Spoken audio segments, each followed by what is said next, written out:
Testing, 1, 2, 3. Testing, 1, 2, 3.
Rage on that beat, going crazy.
Marcus Speaks. What's going on, everybody? Welcome to another episode of Marcus Speaks Live, the very podcast that gives you trending topics and other random things. I have a packed show tonight for you guys, people, so let's just let me get through these promotions and then we can get straight to the show. So, if you could, please write something in the comments section. Let's keep this conversation going. Like this video, share this video, and subscribe if you are new here. Also, if you can do me a favor, once you subscribe to my YouTube channel, if you are new here, please go to the link, the description box, go to the Rumble link. Hit that link if you haven't already downloaded Rumble. Download the Rumble app and add me as someone that you follow on Rumble. I currently have 10 subscribers over there. I would like to get up to the 25 I need to start streaming over there. So, please do me that one favor so I can start streaming over there. So I can simulcast. So if things start getting spicy over here, hey, I can drop this stream, leave the stream running over on Rumble, and we can keep this conversation going. And, we won't get penalized for it. Every Friday, I do this here podcast, Market Speaks Live. You can catch it at 8 p.m. Eastern Standard Time. Also, on Saturdays, I don't know when I'll be doing Market Speaks Play. I'm still fixing my capture card, working the bugs out on that. So, it's just a project I've been working on for like the past 2 months to get everything right. So, if you could do me that one favor, please check me out every Friday at 8 p.m. Eastern Standard Time. There's a link posted in the chat. All right. There's also a number 302-283-9791. Once again, that is 302-283-9791. What those are here for is if you want to come up here and talk to me, you can. All right. You can talk to me about any of the topics that I present tonight. Once you do, there are some rules, okay? Rule number one is you must be on camera at all times if you want to come up here when you hit the link. If you don't want to be on camera to the public, here on the backstage, there is a question I would like for you to answer. Please answer it for me, please, so I can fully accommodate you for what you want to do. If you're just calling, hey, that's fine as well. But also, the third rule is with both the link and the number is you must be silent. I'm sorry, your background must be silent. Please silence all background noise. If you have me on your phone, please pause me. If you have me on your tablet, if you call or you hit the link, please silence whatever the background noise is or me. Or, if you have a screaming child or a barking dog, please kick them out of the room that you're at. Go to a nice secluded spot and hit the link. Come up here and talk to me so we can get this conversation going. All right. So I have one last thing, and that is please like this video, share this video, and subscribe if you are new here. All right. Got to do that. Anyway, so. With my videos, I like playing videos with my streams, I like playing videos here on the screen here. But I can't do that until I tell you guys what fair use is. Instead of me telling you exactly what fair use is, why don't I let my past self do it? Hello everyone, I'm going to tell you about fair use. It's the law. Warning. Federal law allows citizens to reproduce, distribute, or exhibit portions of copyright motion pictures, videotapes, or video discs under certain circumstances without authorization of the copyright holder. This is called fair use and is allowed for purposes of criticism, news reporting, teaching, and parody, which doesn't infringe of copyright under 17 USC 107. All right, so everybody, all when I play the videos and when I read the articles that I will be presenting to you guys tonight, all of them are accredited in the description box below. So I do not own any of the works that I am presenting tonight, other than my opinion that I have on them. So, with that being said, how about we get into today's show? So, I like to pregame a little bit. I like giving some small banter on some things that I saw on the internet.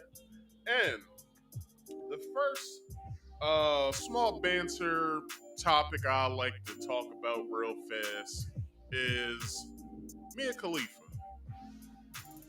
So if you don't know who this person is, Mia Khalifa is a ex-adult film star.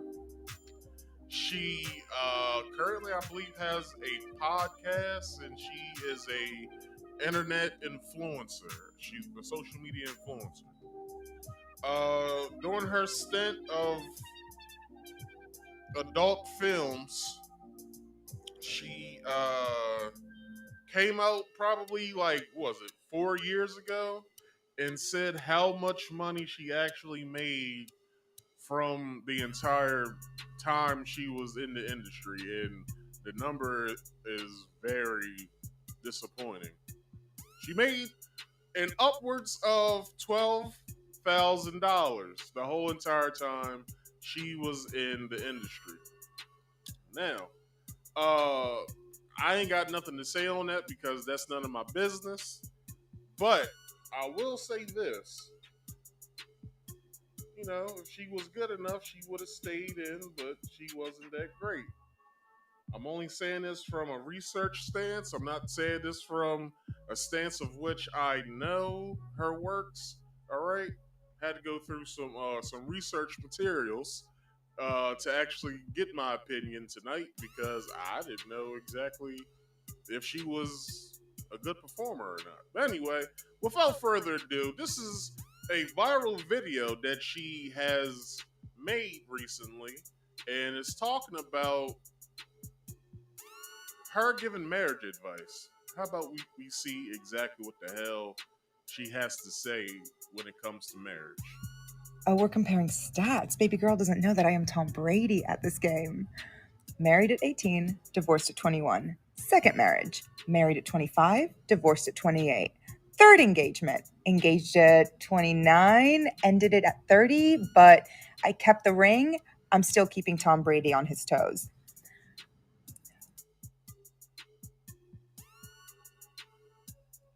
So she's basically saying that she is the Steve Harvey of females when it comes to marriage. Only thing is, Steve Harvey has stayed married since his last divorce to his current wife, Marjorie Harvey.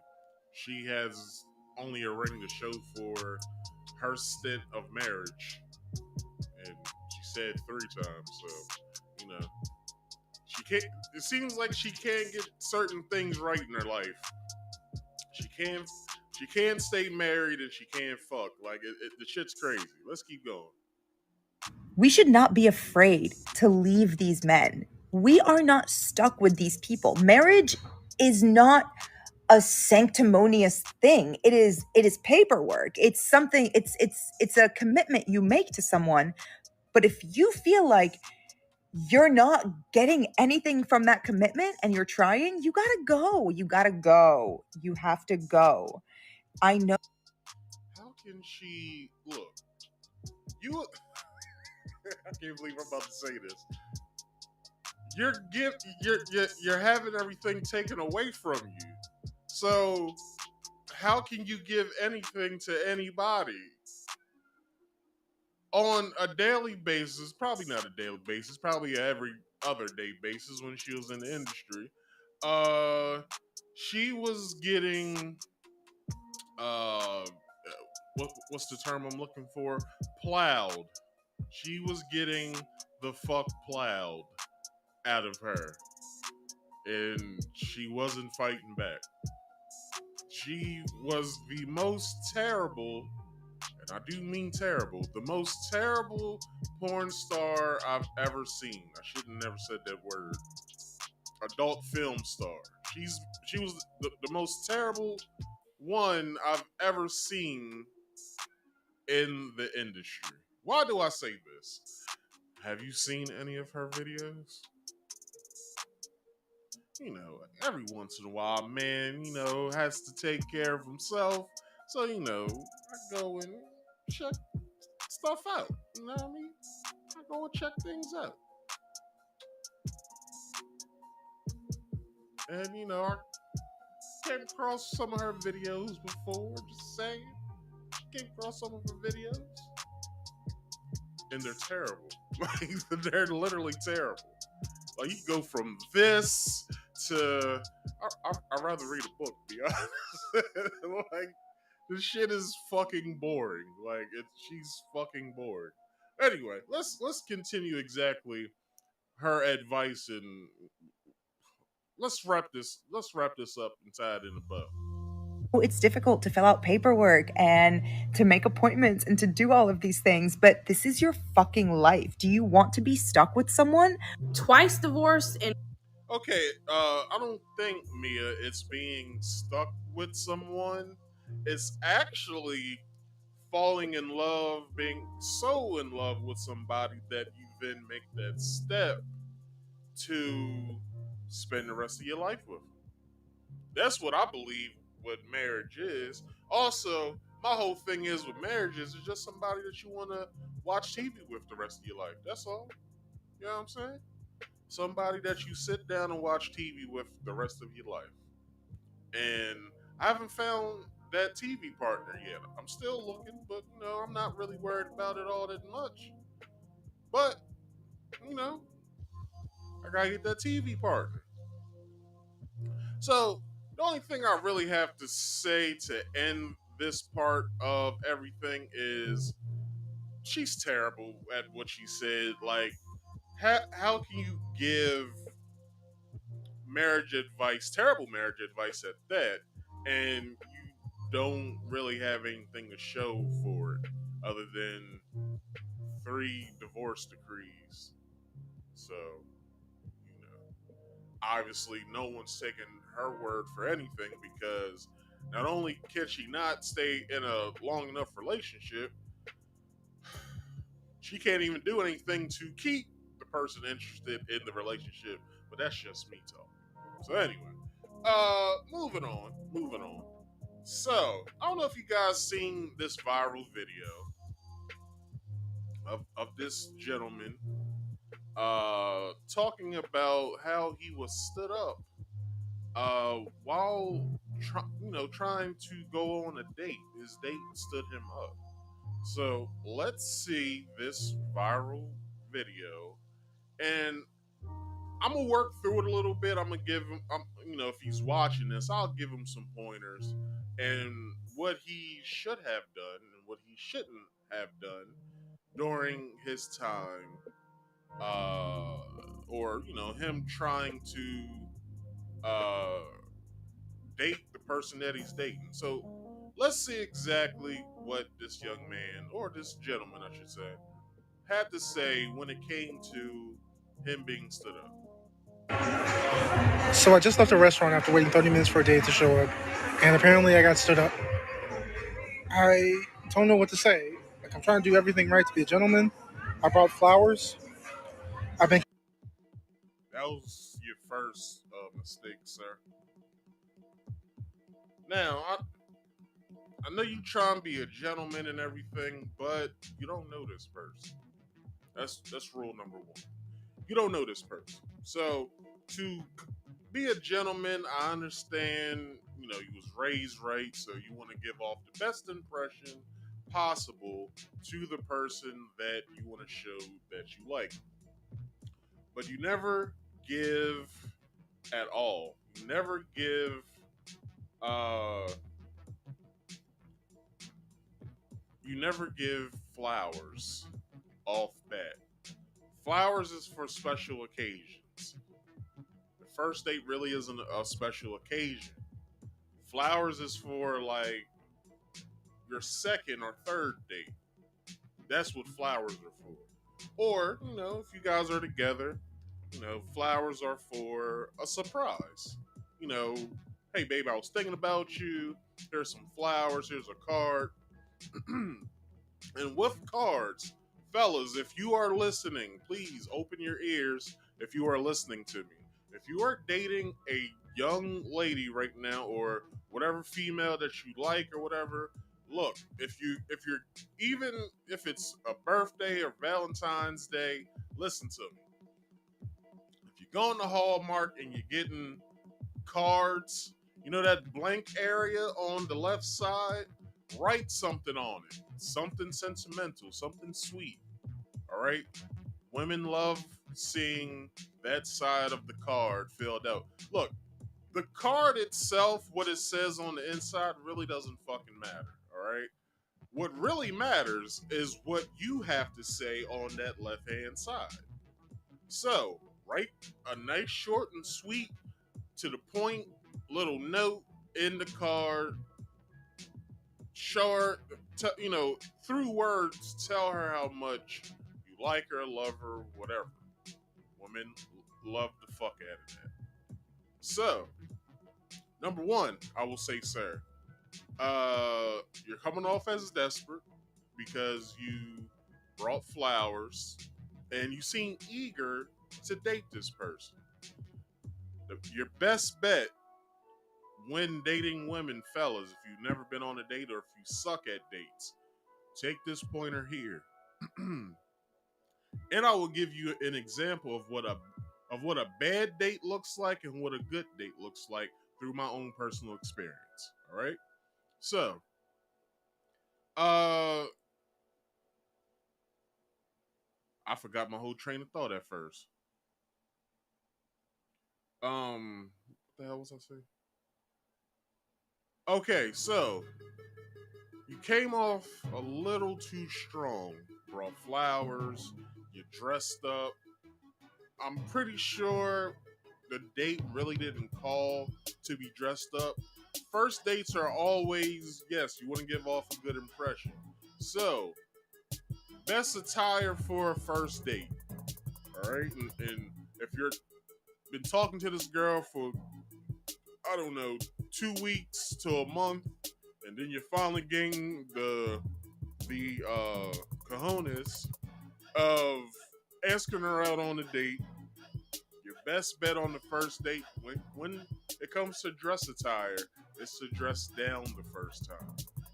I tell her too. Always ask when asking someone out on a date, or really tell her, because you know a woman likes a man who takes charge. So tell her, hey, first date, you ain't really gotta dress up. Let's dress down, you know, because really you want to see her in her natural element of how she looks on a daily basis. Hell, your first date could be y'all going to Applebee's and just getting some drinks and some appetizers, to be honest.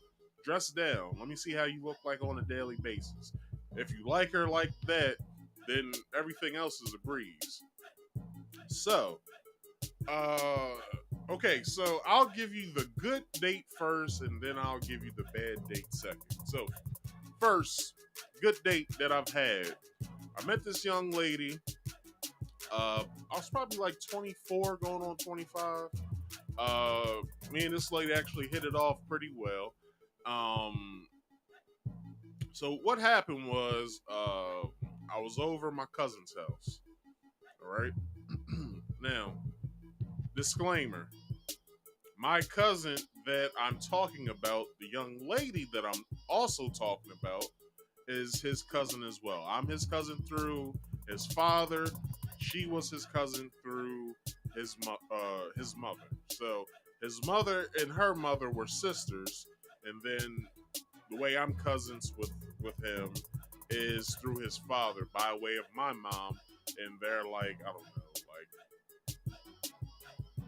like second or third cousins or something like that.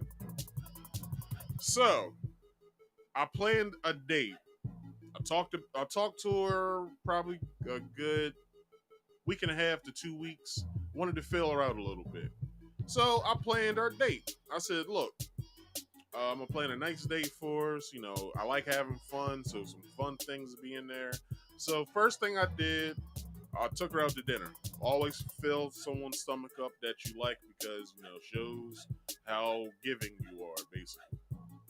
So we went to the restaurant's not even around here anymore. I forgot what the restaurant was called anyway. Oh, JB Dawson's. I took her to JB Dawson's. I got the crab cake.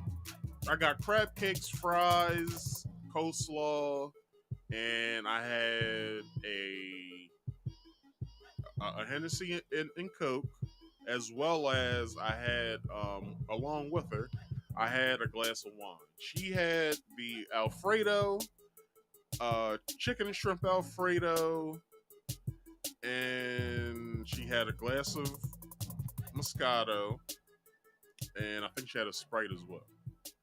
You know, you wanna you don't want to be drunk on your first date. So we hit it off. You know what I'm saying? We sitting there talking, we having fun. Later on, what I did with her that night, I took her to a place. Uh, our whole date was in Delaware. Newcastle County, Delaware. So I basically know a lot of spots to take her. So I took her to it's like this little like family fun area. But what we did there wasn't like none of the arcade games or the batting cages. They had a little small putt golf outside. We did some putt golf.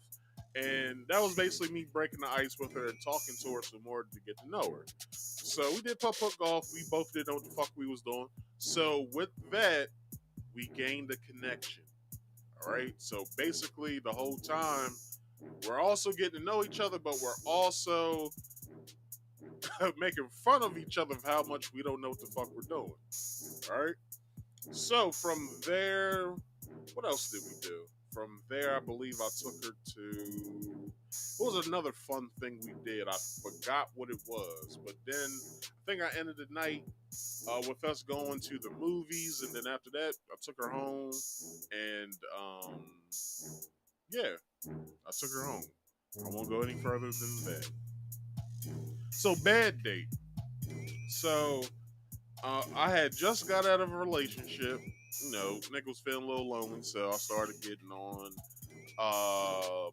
Black, BLK, and I got on what's the other one that everybody goes on?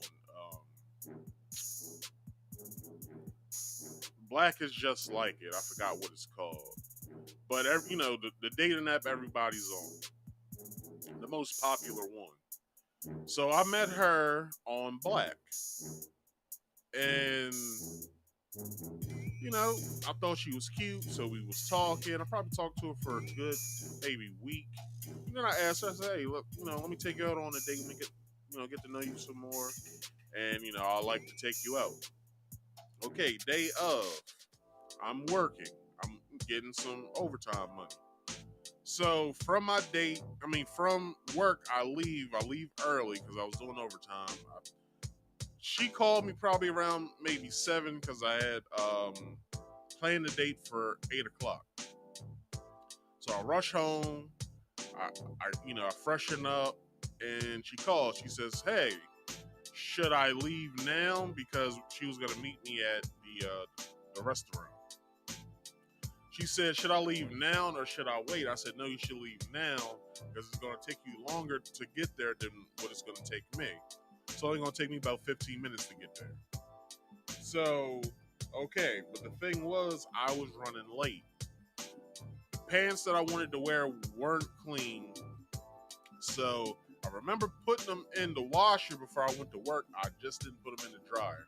So, I had to put them in the dryer real fast.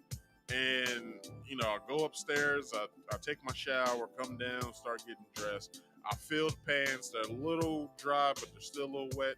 I had to have them keep going. So I called her. I said, "Look, I'm probably going to be at least 10 minutes late.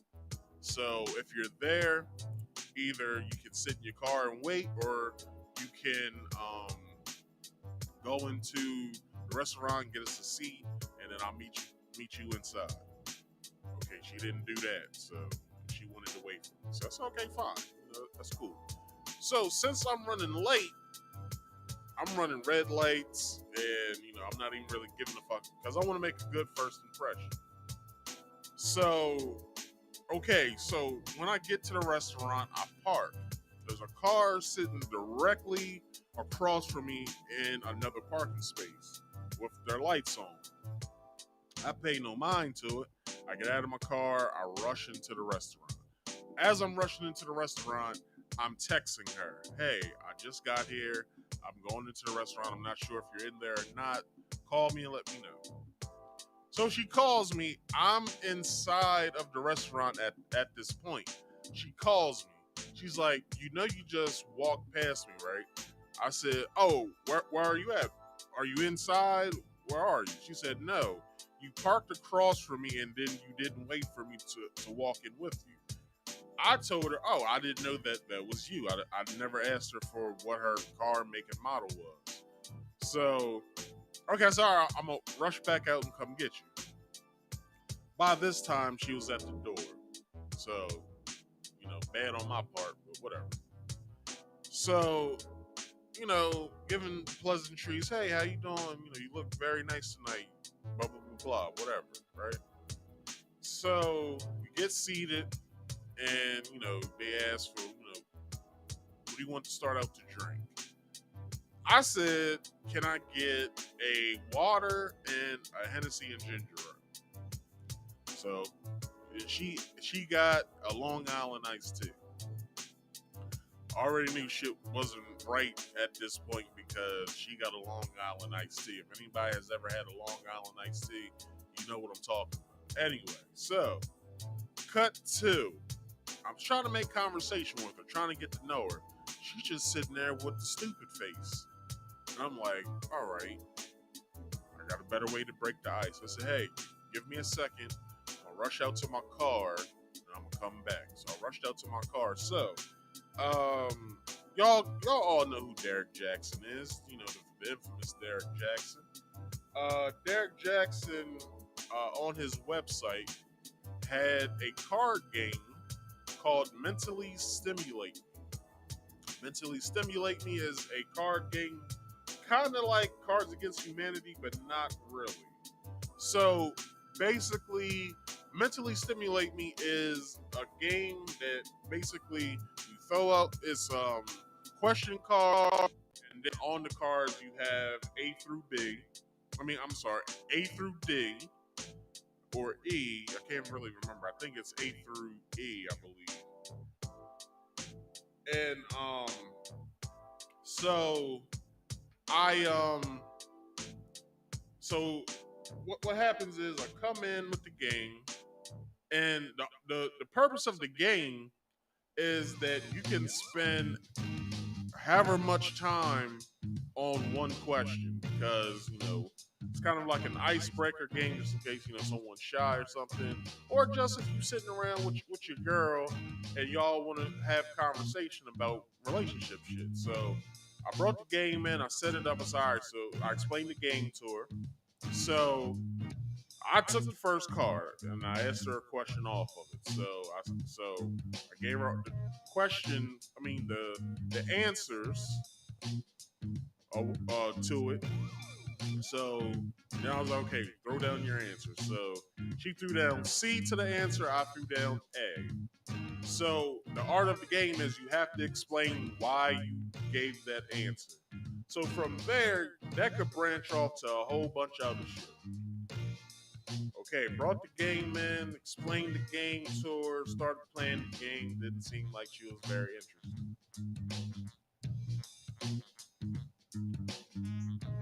So I had to ask. I said, are you like interested in being here at all? Because, yeah, I was late, told you I was going to be late, but it seems as though that you have an attitude right now. She was like, I do. Like, you were late and you literally left me outside. I told her, well, I apologize for all that. I don't know what else you want me to do. She said, well, one, like, we didn't have to come here. Like, I already ate before I came. And then I started thinking, who the fuck eats food before coming on a date? So automatically I'm like, well, fuck, I'm hungry, but I don't want to eat in front of her. So I'm like, okay, I'm not going to get anything to eat until I leave. So our drinks are there. I have my water and my Hennessy and ginger ale, and I'm sipping one, then chasing it back with the water. I don't want to be drunk on my first date. So probably like 10 more minutes into the date. Mind you, this date only lasted 30 minutes. So 10 minutes left into the date, I'm trying to crack, her shell. It wasn't working. It got so bad, I basically was like, you know what? I said, look, I don't want to waste any more of your time, and I don't want you to waste mine no more. So check. And our waitress comes over. She was like, do you want anything else? I said, nah, you can just get my bill. I'm ready to go. So bill comes, I pay for it, sign for it, give the young lady a nice tip, and I got up, I collected all my things. I said, "I'm sorry for wasting your time, and maybe if this was different, we probably would have hit it off." And I walked the fuck out. I walked the entire fuck out. I did not care at that point anymore. You're sitting there, you don't want to talk. It looks a little weird and one-sided that I'm the only one talking, and you have no sort of questions for me. So I left. I got the fuck out, and that was my both of my experiences. So to the gentleman, dude, don't come off so desperate. Like, if you are, keep it dormant. Like, never let that show. All right. Now let's continue with the rest of the video because I have some more commentary for everything else that happened in this video. So here we go. Assistant talking with this girl for 2 weeks, trying to get to know what she likes, what she doesn't like. I made plans. I picked the restaurant, the day, and the time. I've done everything to be just the kind of guy that would value somebody's time. Like, I'm just looking for my person. Are you crying, man? If you don't wipe your fucking face off, dog, you ain't got no time for tears with all this pussy out here, dog. Like, I'm not even bullshitting. Ladies, if you feel offended by what I'm saying right now, you ain't heard the extent of it. So he's crying because maybe this was his chance to find love. Who knows? But dog, there's plenty of fish in the sea. All right, and these motherfuckers is wet and squirmy, motherfuckers. Tighten the fuck up. Quit fucking crying on camera at that. This is embarrassing as fuck. And number two, nigga, get some balls. Like, what the fuck is wrong with you? How you crying about someone standing you up? This was a lesson. This was a lesson for you, my friend. He is basically crying because he feels as though that he missed his chance at love. You didn't. She's not the only woman out here. And she's not the only woman out here for you. So tighten the hell up, man. Like, get some like, what type of woman would want to be with you? You crying over a woman who didn't want to be with you. What woman would want to be with you after this? This is embarrassing. Let's keep going. I'm just looking for the one that I guess is out there for me. I mean, I want to be somebody's husband someday, father. I'm trying to do everything that's right, and I just get stood up. Like, my feelings didn't even matter. Sitting there eating a meal by myself. Wow, this is a lot to unpack. Uh, you got stood up. You shouldn't even be at, like, okay, you met her at, let's say, well, it sounded like you was gonna meet her at a bar, like all that happy ass music played in the background, but your sad ass being in center stage.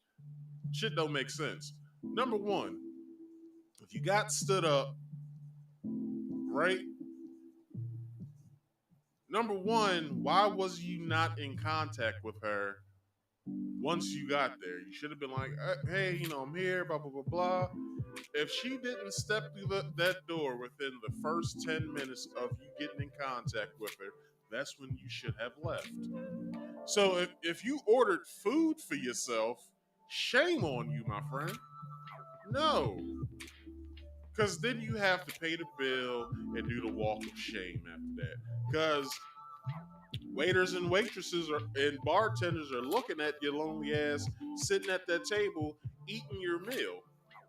And They're talking about you, my friend. Who's that guy at table 12? Oh, I don't know. He came in here. He said he was waiting for somebody. I guess he's on a date and his date stood him up. Like, you don't want that conversation. You don't. You don't want that conversation amongst people who do not know your ass. Like, that is very embarrassing. And it's more embarrassing that you're on camera crying. Like, this shit's insane. And realizing that nobody even cares about people anymore. Like, In this climate, people don't.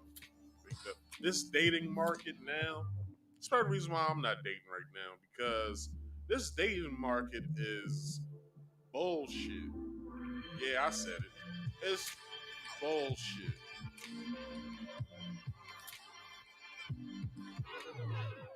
I can't even tell you what my last date was. I really can't tell you. Do I care? Do I want to care? No.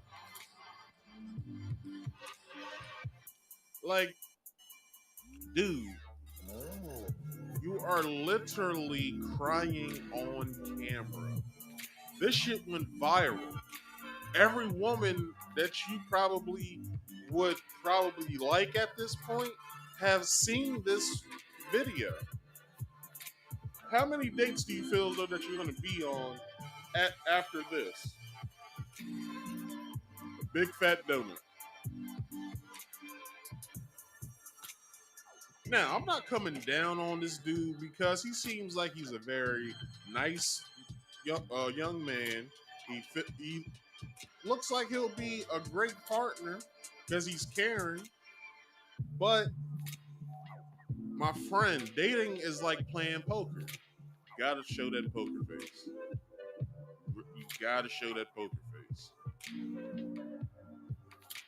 Just saying. Let's continue. alien dating shouldn't even be this hard. It shouldn't be this hard to find somebody. It shouldn't be this difficult to fall in love, to kind one another. Like, what, ladies, tell me, what did I do wrong?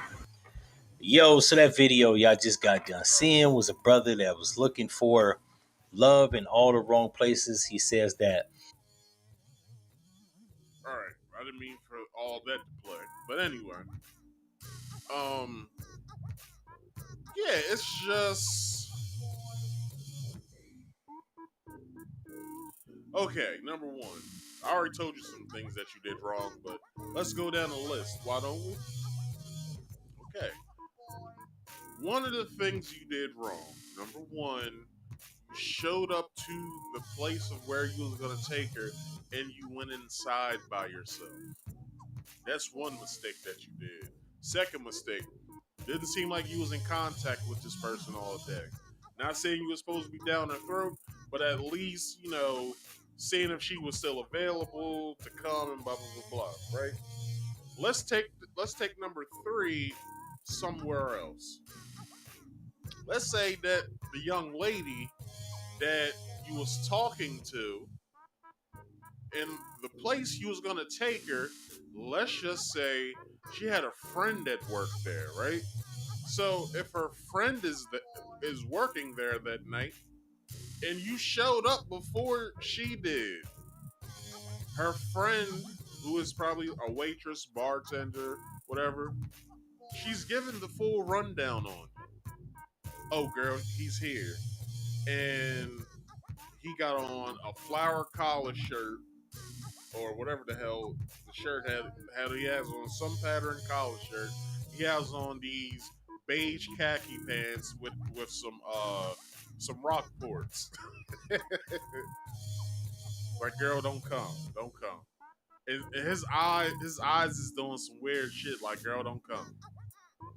Like, you don't know what the extent of what this woman went through to then to try to bow out from this date. You don't know the extent. That's probably what happened. And let's give two more points to this. Okay, number four. After you guys stood up, you made a viral video. Number one, that was the first mistake. Don't ever pull your camera out and record yourself and then hit send to whatever social media site you put this on. Don't ever do that shit.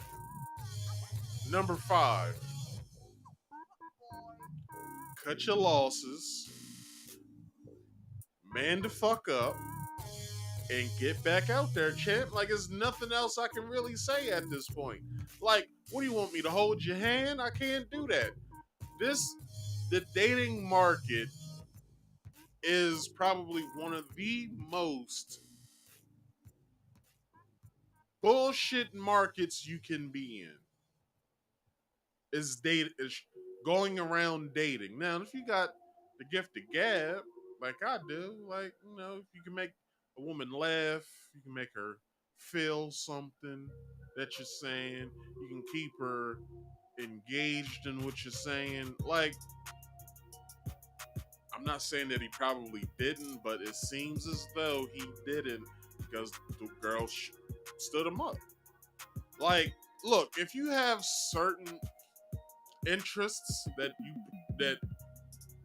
he probably wasn't thinking, but he looks like a guy. Let's show him again.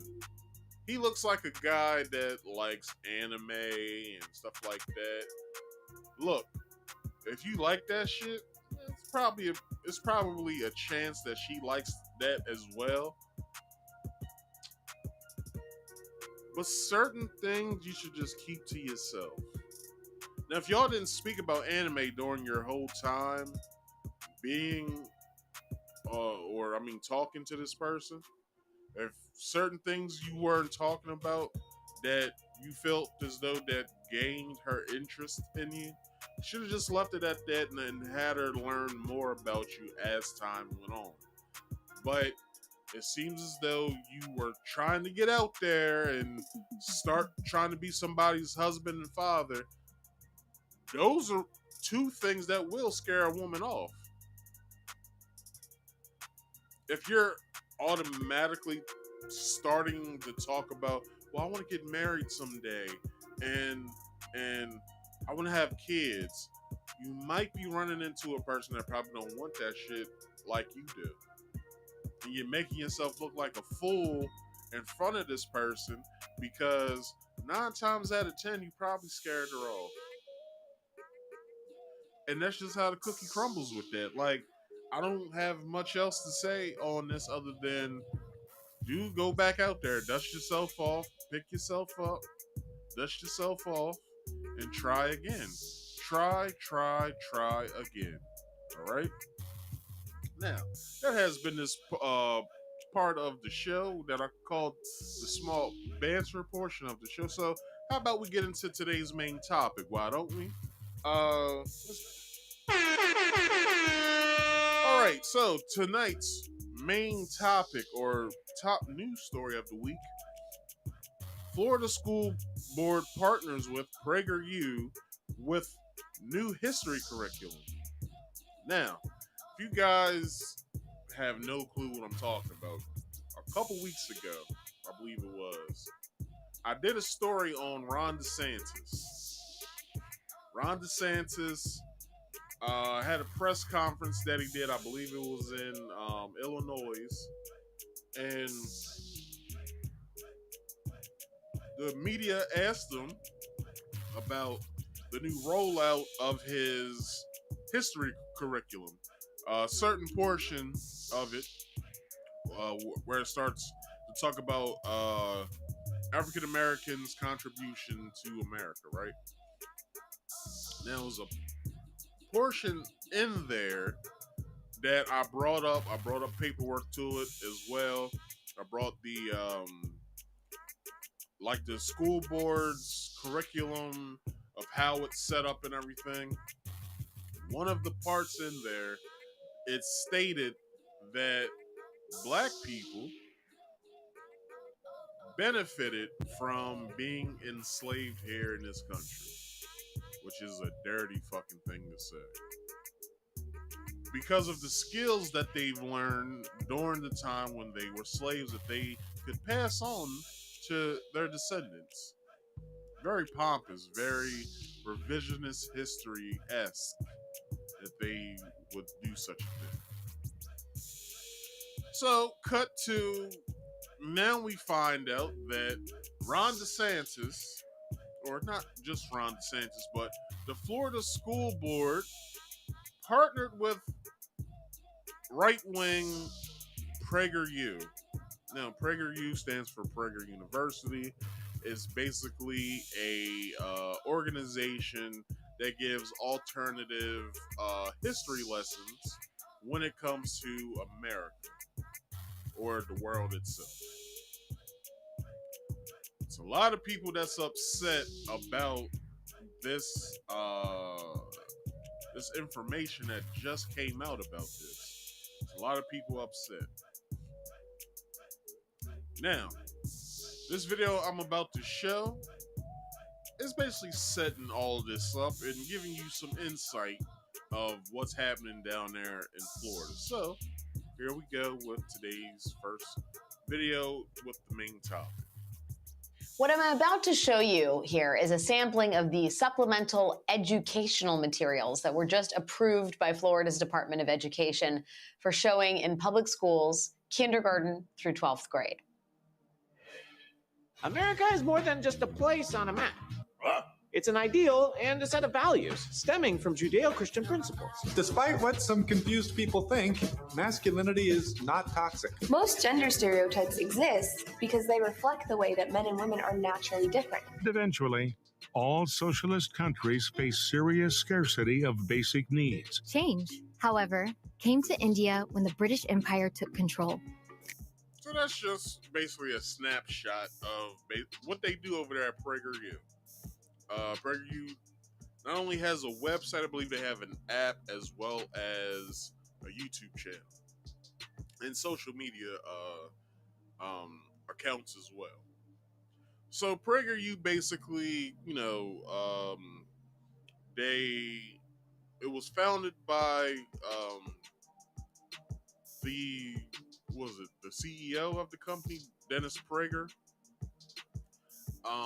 He's employed the likes of Tim Pool, Candace Owens, various other right-wing shills, and people that the left disagree with a lot. So what's happening right now is the Florida School Board is partnering with PragerU to be a vendor so that they can, when they give their history lessons on certain things in history with their new history curriculum. And if you guys are just now, finding out about this podcast and everything, so basically what I said with the last podcast, I brought up a point that I had made in like an earlier podcast I had did on history when it comes to students learning American history here in this country. There's no federal mandate of how history is taught here in this country. Every state has a different way of how they teach students history, and it's a possibility that some students may not even you could go to one school in one state, learn about history one way, and then you could pick up and leave and go to another state and go to a school and learn history a totally different way. There's no federal mandated way that is emphasized or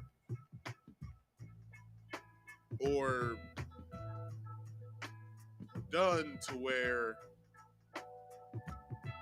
the federal government gives a outline of what should be taught and how kids should learn this certain topic in history. There's no mandated way. Like, it's a free-for-all when it comes to it.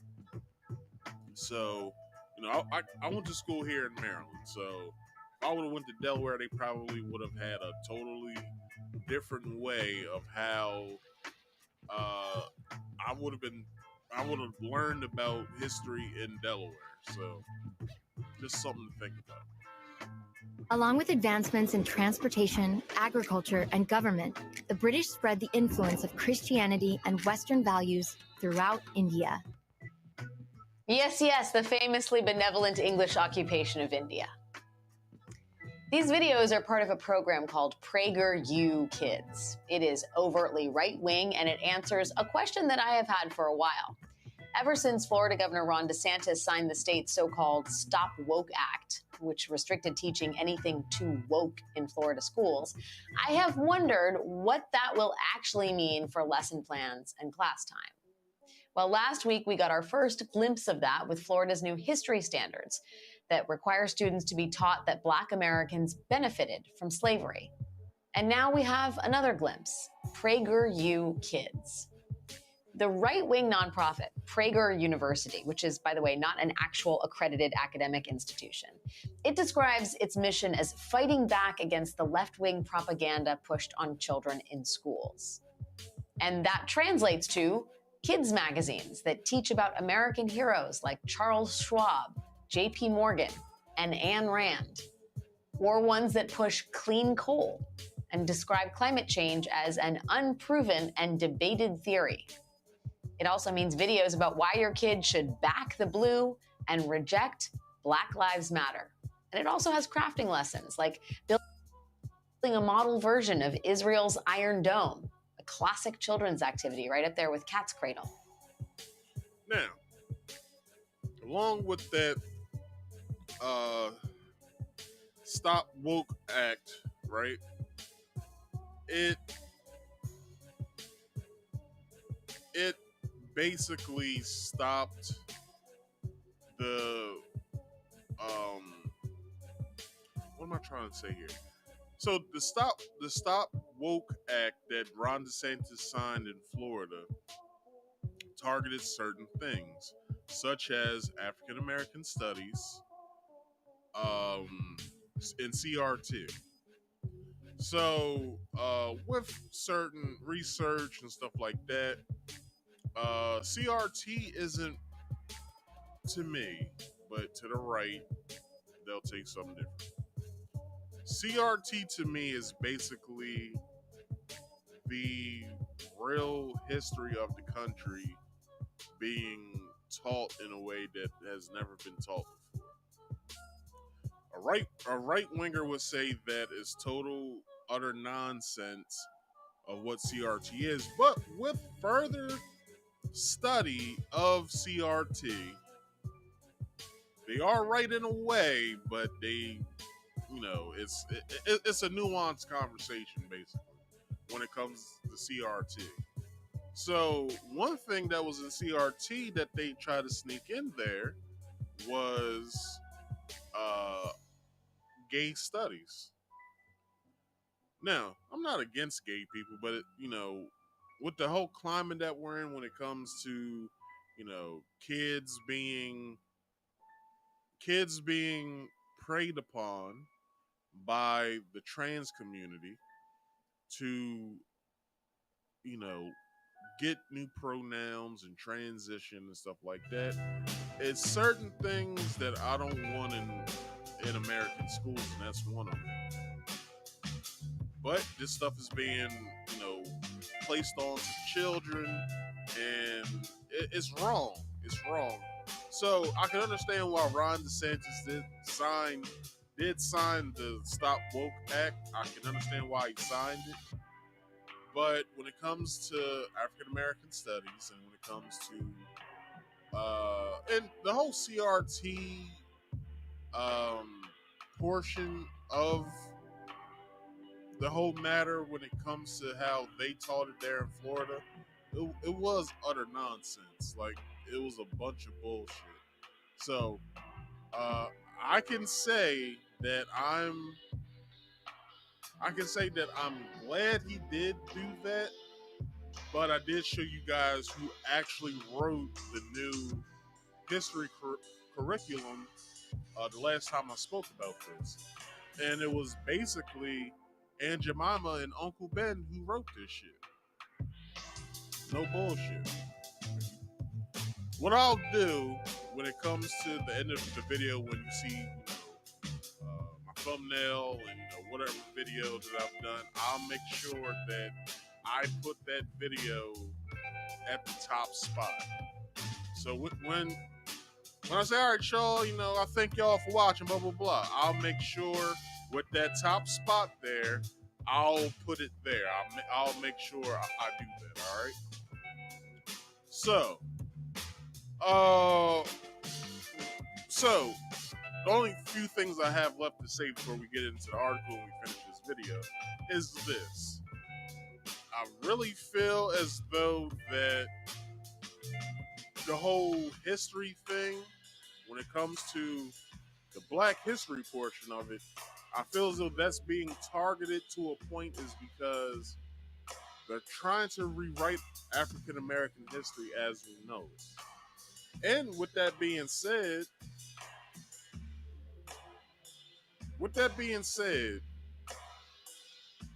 for black people to take this in Florida is wild because look, I can say this, but it probably wouldn't go over as well with some people. You can just teach your own kids about African American history. I have a ton of books on African American history.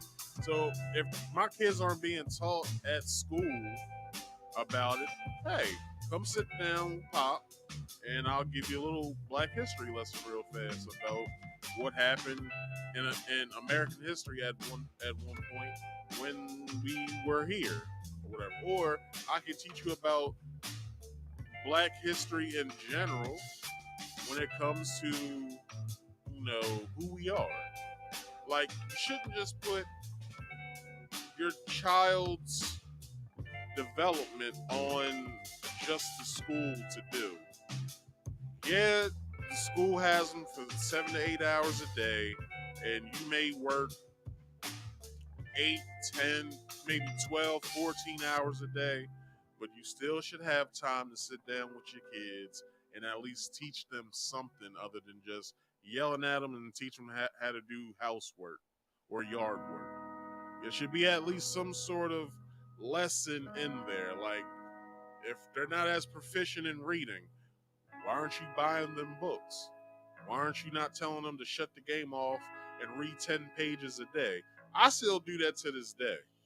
Like, my mom never really was on me when it came to like my schoolwork. She just wanted me to get good grades in school. I didn't really start getting good grades until high school because I hated school in its entirety. It's a traumatic experience. You're home for what, the first 3 to 4 years of your life, and then you get school sprung on you. Oh, you're going to school. Well, what the hell is school? Well, school's a place where you get to learn. Well, I got my toys here. I got these little golden spine books I read every day. Like, what do you mean? I don't even think they make golden spine books anymore. Anyway, but yeah, it's like, don't put your child's development when they are at their most, like, wanting to know something, from when they get into school by 3 to 4 years old up until when they become impressionable, because kids are impressionable from, just think about it. You're in your house, let's say you cuss. I grew up in a house where my mother cussed. I was cussing. Kids are impressionable at what you do. You gotta look at your child. You gotta look at your child when you're doing something, because they'll mimic you. They'll, if you say something in a funny way, they'll mimic you.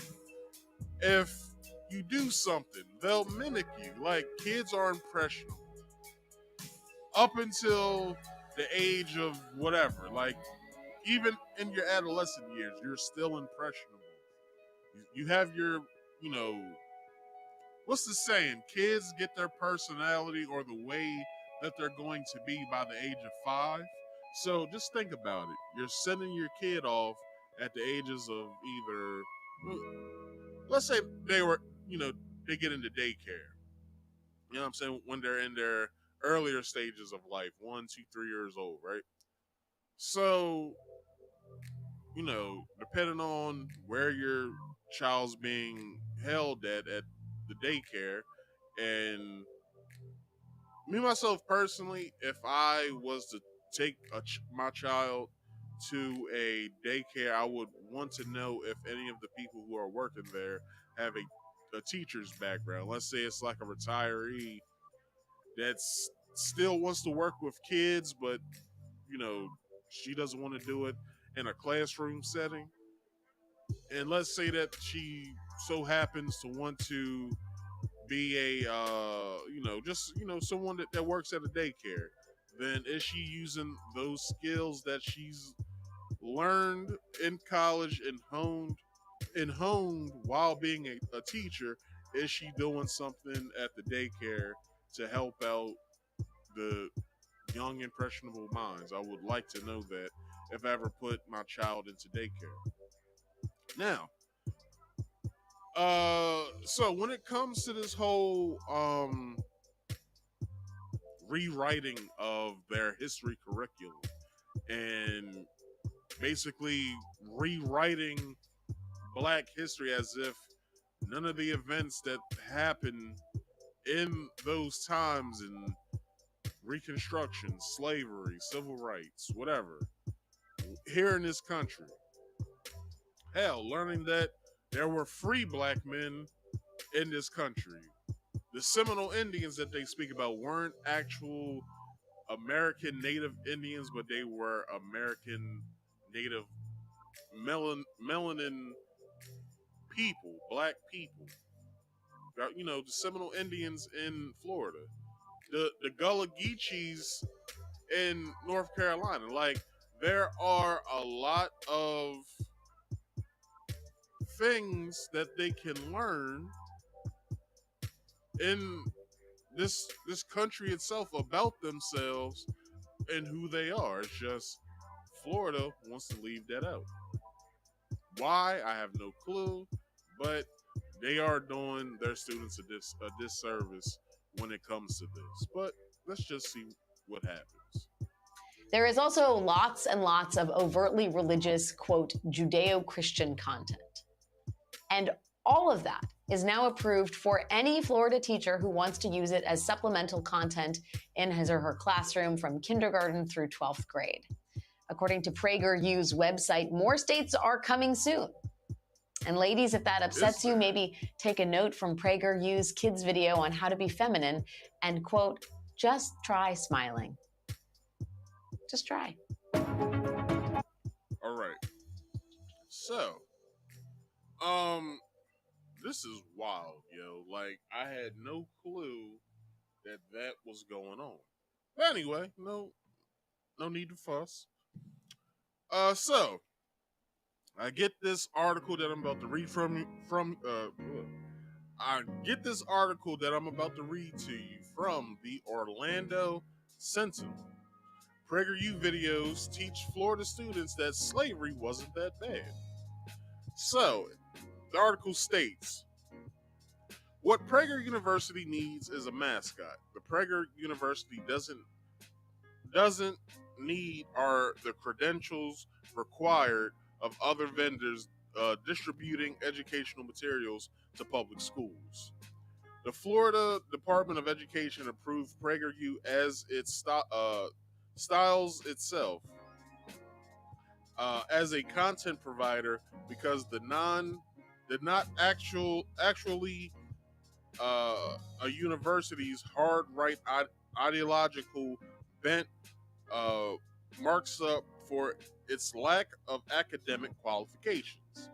As I said, it's an organization. It is not a accredited. It is not a credited like education. They don't have any credentials in education. They just make educational videos about things that they revise history in, basically. Or they give their Judeo-Christian right-wing sort of spin to it. All right. Now, what was that? No further discussion necessary. Filling school kids' noggins with alt-right propaganda has become this state's top educational priority. Hurricanes, Seminoles, owls, bulls, knights, panthers, and even rattlesnakes. With a kind of worshipful reverence, ancient Greeks reserved for the gods. Even a pseudo university like Prager needs a nickname and a corresponding mascot to be taken seriously. The importance Florida's political hierarchy attaches to collegiate totems was evident after the DeSantis administration's hostile takeover of New College in January. The incoming regime quickly impugned null set, a math term for numbers accounting to an infinite nothingness, adopted as the school's nickname by the iconoclastic students back in 1997. Iconoclastic students back in 1997. Instead, New College has become home to the mighty Banyans. PragerU, a kind of right-wing think tank founded in 2009 by Los Angeles-based radio commentator Dennis Prager, mostly cranks out short instructional videos, lectures for adults, and cartoons for kids that repurpose right-wing agitprop into misleading history lessons, such as this one. Now, I might have to do some altering to this, so give me a second. I have no clue where it starts or where it stops, to be honest. So,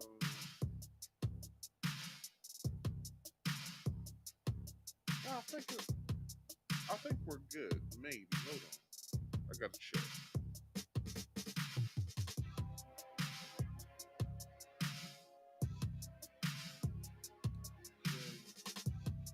There.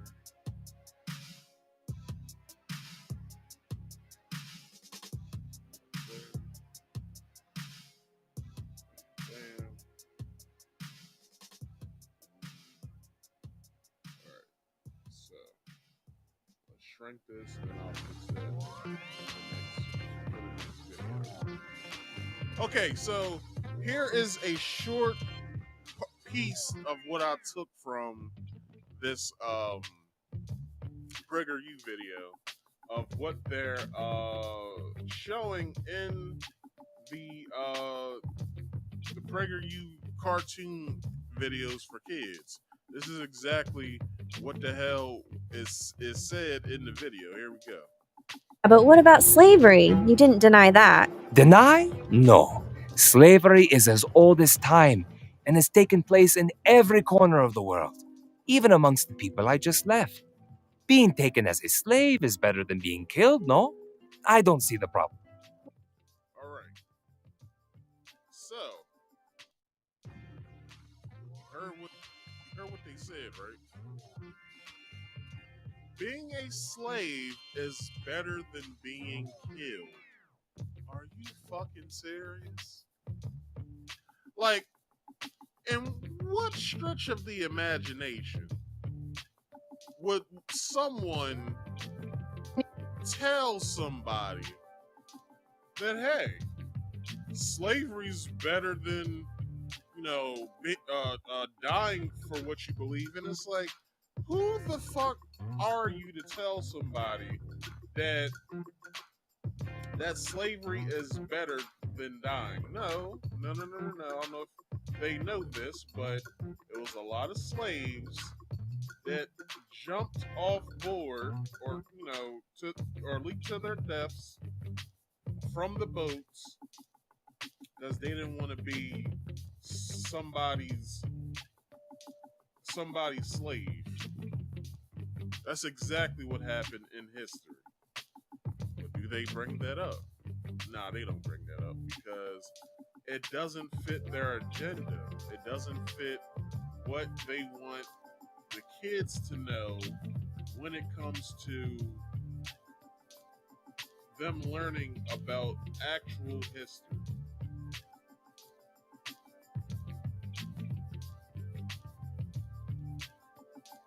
Like I don't understand.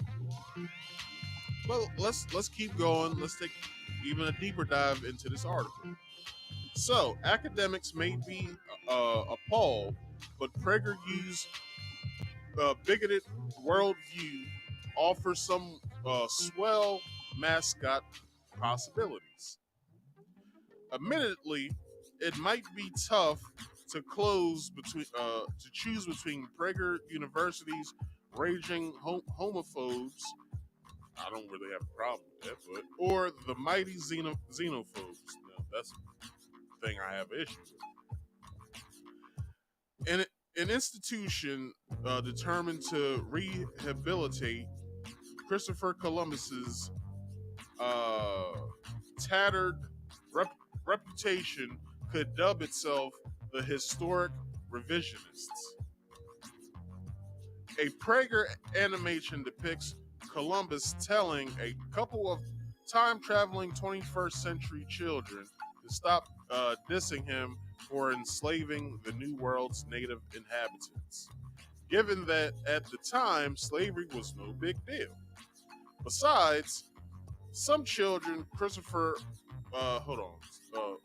besides, said cartoon, Christopher, with unassailable logic, being taken as a slave is better than being killed.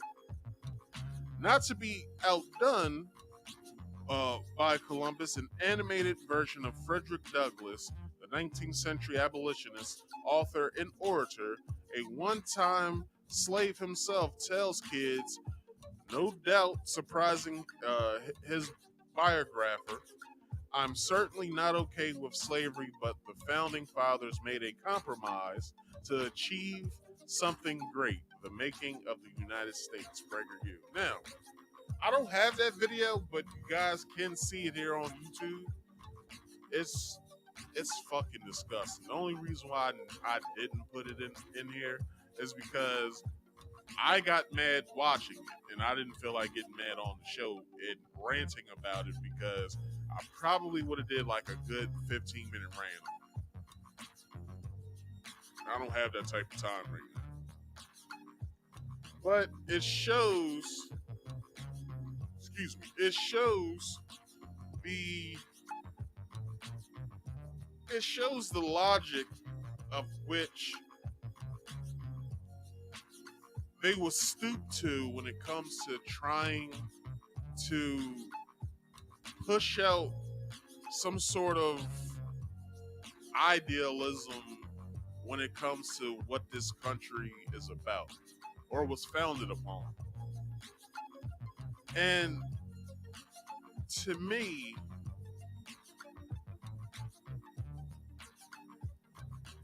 they're really doing kids a disservice because, like I said in the last video, when speaking about this, you're taking impressionable minds and filling their head, just as this article said, you're filling their heads with nonsense. Now, I understand the victor shall tell the tale, right? So, in a way, if you look at it, when it comes to history in this country, the New World got founded so they say the New World got founded, which I don't know how you can find something that people already inhabited. Doesn't make any sense to me. But I don't. You're taking impressionable minds, and you're filling their heads up with nonsense. With right now, okay, I understand that the right feels as though that they're in a culture war with the left because of deteriorating cities, transgenderism, and homosexuality being very prominent in this country and of various other countries. To the point to where Uganda just shot down an offer that NATO gave them, saying, "Hey, if you guys put some things in place into your laws for homosexuality, you can get this $1 billion plus, right? Stipend." And Uganda said, "Nah, we good. Like, we good." To the point to where that's kind of like spitting in the face of NATO, and they're like, "Okay, if this is what you want to do." I don't know what else comes from that. I hope nothing crazy comes from that, because we all seen what happened to the president of Haiti a few years back. He got assassinated. We all know what happened to Malcolm X when speaking out against America, Martin Luther King. You name the civil rights leader that spoke up against this country. They either got put in jail for umpteenth amount of years, if not them still being there, or if not dying in said jail. They got killed. And, this could very well be the fate of the Ugandan president. I'm not putting that out there that that's what's going to happen. But all I'm saying is,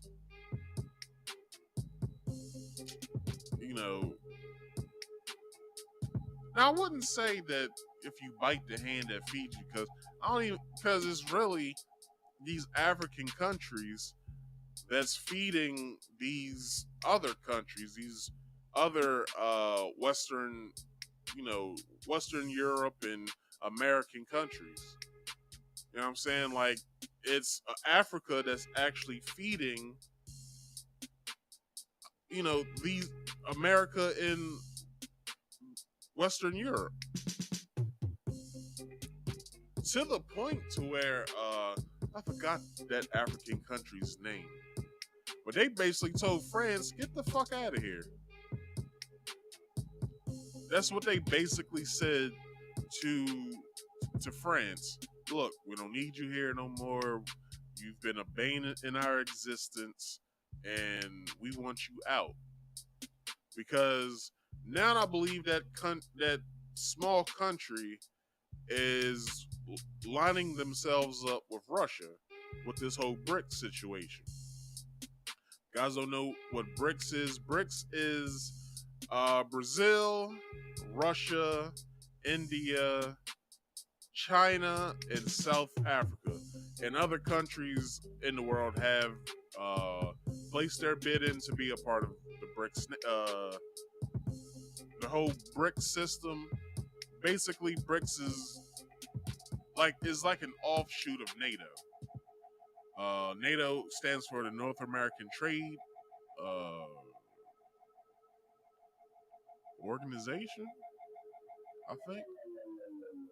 And basically, it sets up trade amongst said countries that are in NATO.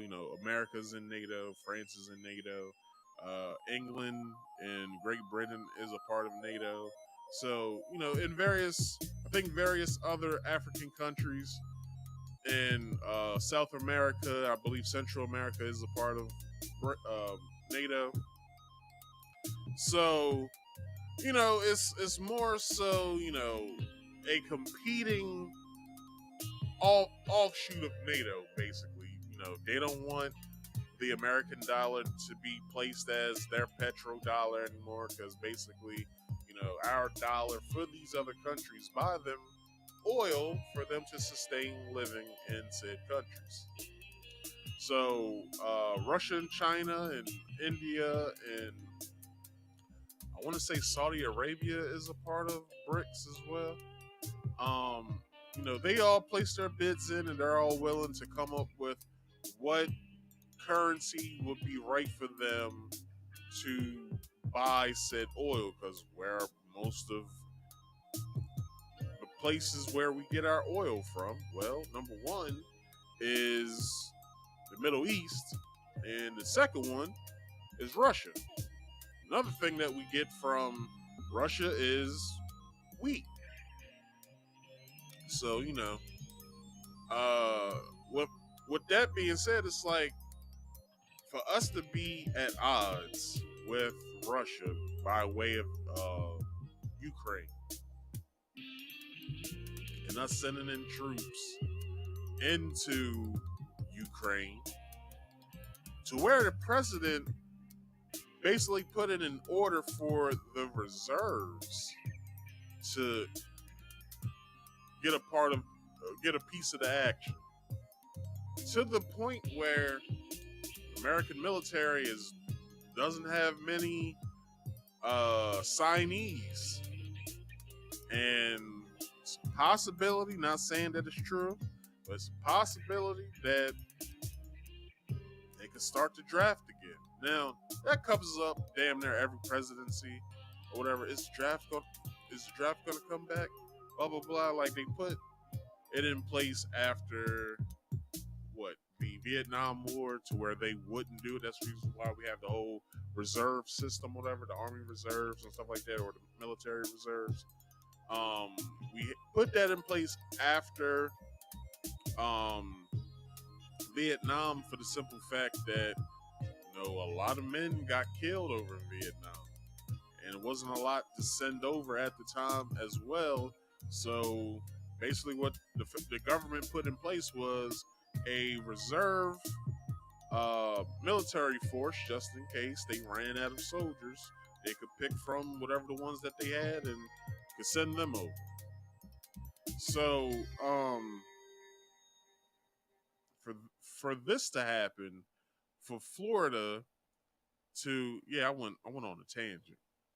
So for Florida to revise history in a way, by way of PragerU, the shit's disgusting. And I don't know what else to say about it. I need y'all to give me like 1 second. I need to turn off 2 fans that I have near me. So give me like a couple seconds and I'll be right back.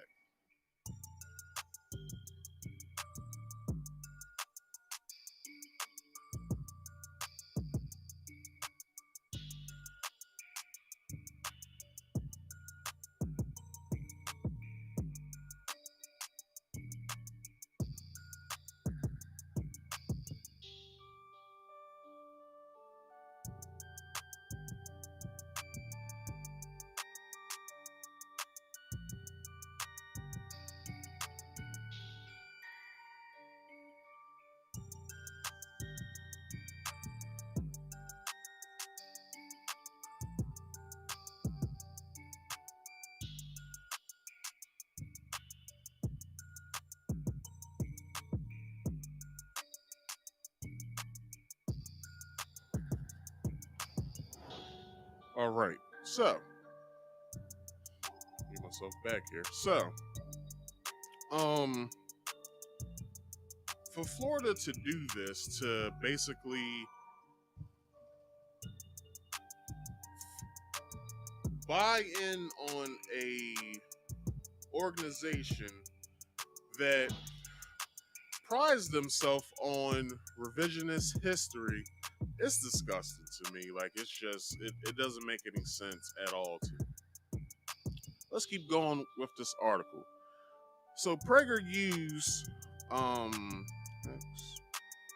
expurgated version of slavery and slaves, however offensive to actual historians, leads to other mascot possibilities. Now, let me stop there because I watched an interview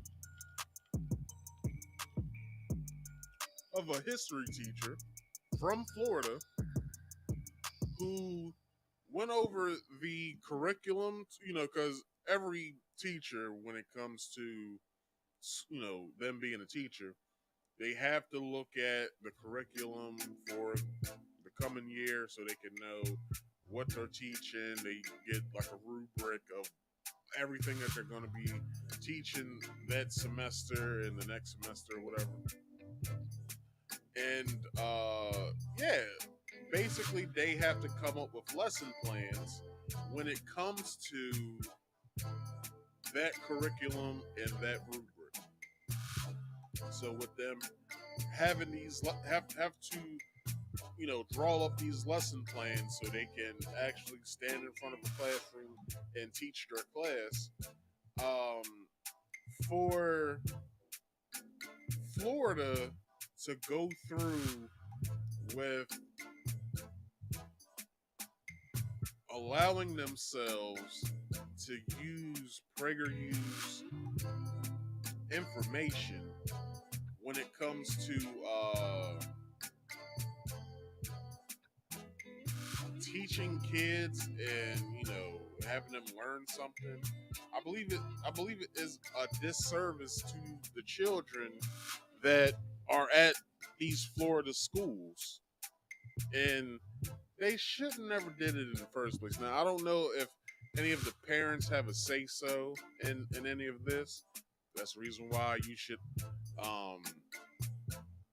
be putting your kids in either private school or having them for homeschool, and I do mean a good homeschool to where the kid's actually learning something, not like you sitting down with them for 2 hours within the day, which I believe that's really not that bad if you are teaching your kids 2 hours a day or whatever, and they're learning something. But you shouldn't be. But if you are doing that, but you're teaching your kids for 2 hours and they're not learning anything, you're doing your kids a disservice, and it is looked at as child abuse. So I don't know what else to say on that, but just saying. Anyway, so fans could cheer on the contended slaves at sporting events, the smiling slave drivers, or the benevolent overseers might roam the gym with athletic-looking bullwhips and jangling manacles while humming Zippity Doodah, a song of the South. Prager videos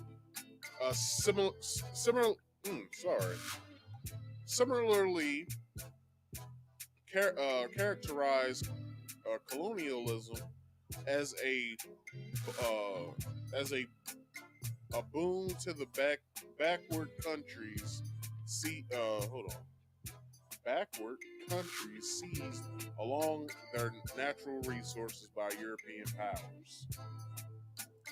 After all, the British Empire lifted India out of a long tradition of caste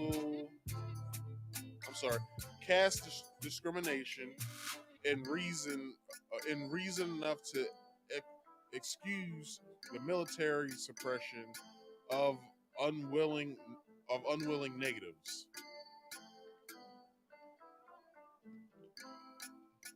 The Irish can describe how they happily endured under their centuries of British rule.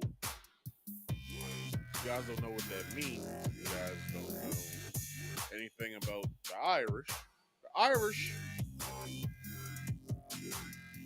Irish were basically the second white slaves of this here globe that we live on. The first one was the Slavs, so we're talking like Poland, Russia, Ukraine. Basically, the word slave comes from the word Slav. I believe I went over this with something I was talking about. But that's where we get the word slave. We get it from Slav because a lot of during the time when the Moors conquered Europe from 1711 to 1411, they took a lot of Slavic women into slavery, which I believe that's what gained. This is just my thought. This is what I believe gained the black man's fondness for white women. Just saying.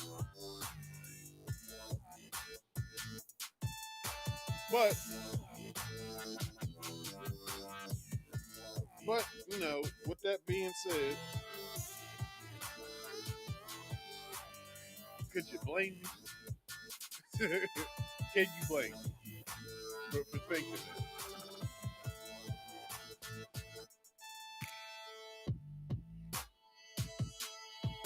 Now, I need to turn this music down a little bit.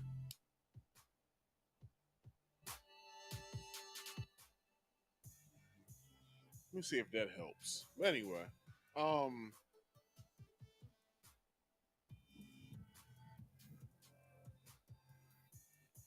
so let's get back to this article. Fans could be cheering on the Prager University subjugators. Prager videos depict Black Lives Matter as a subversive anti-American cabal. Okay, well, I do have to stop there.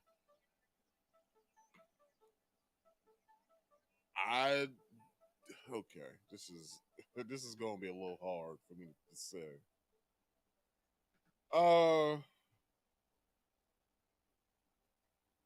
Black Lives Matter is kind of a thorn in our sides a little bit when it comes to black people, because hear me out, black people, hear me out.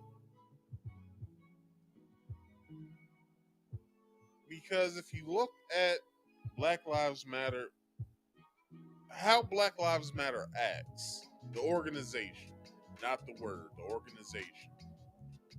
Basically, they're ambulance chasers.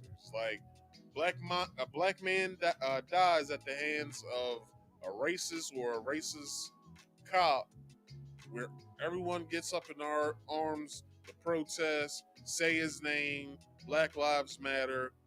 Everybody goes home, and nothing happens after that. To the point of where, you know, we saw with our own eyes that Black Lives Matter got a total donation count of $90 million, right? Listen, Black Lives Matter got a total of what's up? What's your name? Ty McKitchen. I remember you. Ty, what's going on, man? So we gotta look at it like this: Black Lives Matter in 2020 collected $90 million.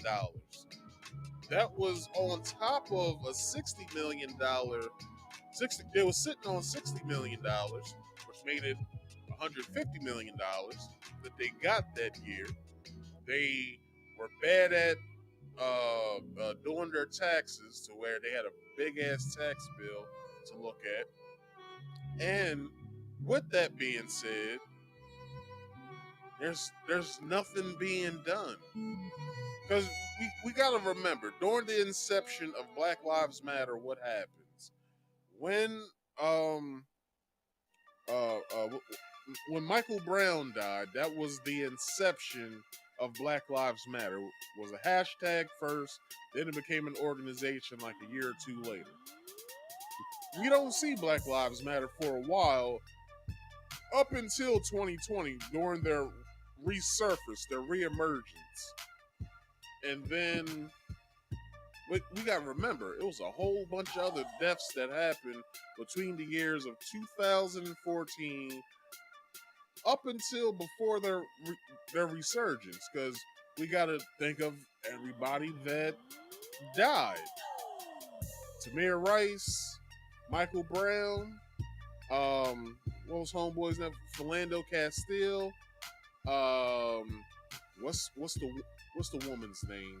I always forget her name. Fuck, I forgot. But anyway, we know the names. So when George Floyd dies, when they come back out and everyone across the country, well, really the world, protests because of the senseless death of George Floyd, which it was senseless, and Judge Cahill from Minneapolis just sentenced Tutal to 10 years in jail for his involvement in the whole thing. Like, he was sitting there keeping, people back from interfering with the arrest of George Floyd. Tutal was the Asian police officer that was there. He wasn't one of the ones who was on George Floyd. That was Officer King, the white dude, I forgot his name, doesn't really matter. Derek Chauvin, and I forgot the other white guy's name. That was on George Floyd to apprehend him. So Florida is looking at Black Lives Matter as being a criminal cabal, basically, because, and I can say this, and I don't even like the organization of Black Lives Matter. To be honest, I don't even really like saying the words Black Lives Matter, because the organization gives the word a stink to it, a very offensive odor to Black Lives Matter. Just the saying itself, the organization does. Black Lives Matter, the people of it, like the people who go out and protest, that is a good thing, but it just seems as though when there's a Black Lives Matter protest, nothing happens. It's like they're not asking for anything other than saying we want justice. Well, how do you want to get justice? Because we gotta remember, when these protests take place, it's one place they never end up. The courthouse. They never protest there. Why is it that if you want justice, that's the place you get it at, is the courthouse. Any courthouse in the country. That's where you get your justice at. But I digress on that. But to say that Black Lives Matter is a anti-American cabal, now we gotta look at not the organization, but the people out there who make signs and all that, blah, blah, blah, blah. We gotta look at if they feel as though that the people who help bring notoriety to these said cases, either be George Floyd, Michael Brown, Philando Castile, the black woman that just died not too long ago, that got shot in her house or whatever. If they look at that as anti-American, then what do they feel about the civil rights movement then? What do they feel about Reconstruction then in Florida? Because it is a very pivotal part of Black American history, but American history at that happened right in the state of Florida, and that is the Rosewood massacre. So, what do they feel about that? Do they feel as though that those black people who lived in Rosewood, who just wanted to be left alone, who, you know, only reason why they went over to the white town is just to get goods, so they can take them back to their town, so they can, you know, live and thrive or whatever. What does Ron DeSantis and the Florida School Board feel about Rosewood, Florida? Then that's the only question that I have for Ron DeSantis. Let's keep going. Racial profiling by police is characterized as a myth. That's fucking shocking. How's it a myth? I can step out the house right now, and if there's a cop riding down my street, which I remember back in the day when I was growing up, and I used to time the cops. When the cops would come through my neighborhood, they would send a car to basically comb the streets in my neighborhood. It would happen every 15 minutes. Like I timed it one day. I was like, I see cops all the time in my neighborhood. How many times are they going around this neighborhood? And I timed it from when I would see the first cop car in, you know, my residential area. I hit a timer, and by the time the 15-minute mark hit, when I stopped the stopwatch, it took every 15 minutes they were out here. Now, it took them 30, it took them somewhere around like 18 to maybe 20 minutes to comb the streets, because most of the time they would sit in certain areas and watch what was going on. You know, it was business being done. You know, drugs was being sold, niggas getting money. Like it's just the way of the world at the time. I grew up in the 90s and early 2000s and shit like that. Money was being made during those times. It wasn't really that big of a crackdown when it comes to drugs. You know what I'm saying? Like it is now. Like now, if you try to be a drug dealer, nigga, they handing football jersey numbers at you. You know what I'm saying? They hand you 57, 60, 90 some odd years now. Like back then, niggas was getting like 5 to 7 years, and they was out within 3 when I was growing up. So you know, it's a big change in the world that's happened. Is basically what I'm saying. But that's crazy that they find that racial profiling is a myth. That's wild. Prager videos warn that universal health care could lead to medical how do you say this? Deprivations and premature deaths. Now, okay, I'll spend like a couple seconds on this. Some people feel as though that universal health care will help this country because mostly almost every other country has universal health care, such as France, Mexico, England, I believe, has it. And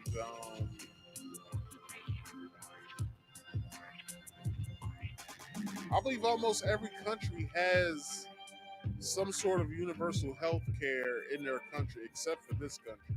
This is the only country that we pay for our health services. This is the only country that does that. I believe maybe Australia does it, maybe as well. But other than that, I'm not too sure on that. But correct me if I'm wrong. If I'm wrong, but this is the only country where we pay for our health services. I could go to Canada, break my leg, go to the hospital, and they'll fix me up, and I'll be up out of there with no charge. Now I might have to pay for medicine, maybe, but other than that, I'm not paying for health care because it's budgeted within their system up there. You know what I'm saying? They have a budget for healthcare for their citizens that they use for their citizens to do or to have, because I'm not saying that they care about their citizens, just it's something there that's in place that they can have if something happens, or whatever.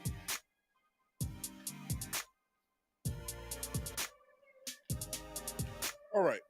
A little cartoon hero's grave refusal to acknowledge global warming is equated to Warshaw's World War II registers who rose warming. Hold on. Who rose against the Nazis? Sorry. Another Prager production denies the existence of gender gap among American workers. I don't know what that means, so I'm not going to comment on it. Prager characterizes Islam as violent and anti-American. Let's stop there, because as your fellow Muslim brother,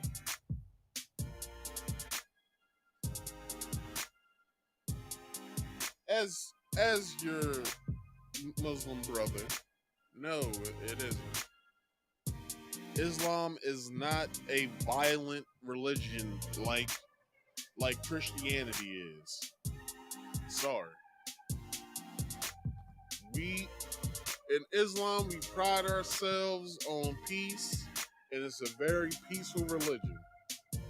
I will not allow Prager you to say that since Islamic extremists did certain things here in America and during the war in Iraq that we're violent. No. There is a passage in the Quran that basically states, take the eye for an eye type of thing. It's a passage in there just like that in the Quran. I'm saying, you kill my dog, I gotta kill your cat. I gotta get my get back. It's just what it is. Now, I've always said, or I've had the hypothesis of the only reason why that Muslim extremists did what they did on that day in September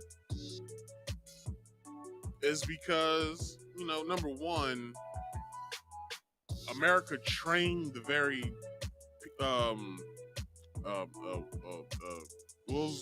what was their name back then? Al Qaeda. They trained Al Qaeda. I don't know if y'all knew that. America trained Al Qaeda, and then when they had the reason why they trained them is because America was going to get into a proxy war, such as the one that we're in now with Russia. They were going to send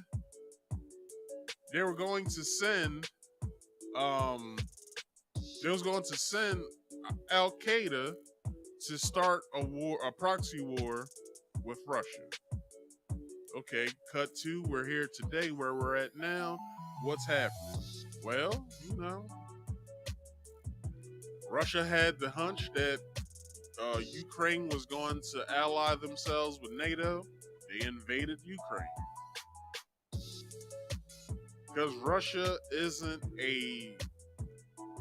part of NATO. They never have been. And it's crazy to know this, and I just learned this, was it last year, that during, World War II, America and Russia was actual allies.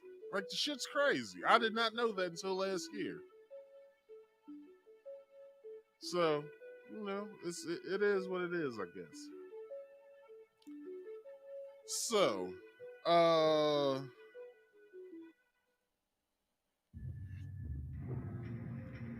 So, continuing the article, after the sentence I just stated that Prager characterizes Islam as violent and anti-American, possible nickname the Crusading Islamophobes for Prager. The videos embrace so many untruths that PragerU fans should be cheering on the unhinged fabulists. Fabulists? Okay. I guess that's what it is. The Florida Department of Education's embrace of Prager's controversial classroom offerings, especially the sanitized reassignment of slavery, uh, coincides with the adoption of controversial new middle school history standards that, among other offensive takes, inform students that slaves developed skills which, in some instances, could have applied. Could have applied for. Let me read that again. Let's see. Well, among offensive takes, inform students that slaves develop skills which, in some instances, could be applied for their benefit. And what benefit is that? I have no fucking idea. Anyway, let's keep going. The Prager, I'm sorry, see kids, white kids anyway. Anyway, slavery wasn't so bad. Enslavement was like getting a scholarship to a trade school. That's wild. Wasn't so bad. Enslavement was like getting with no charge for room and board. The Prager in all right. I need help with this word real fast.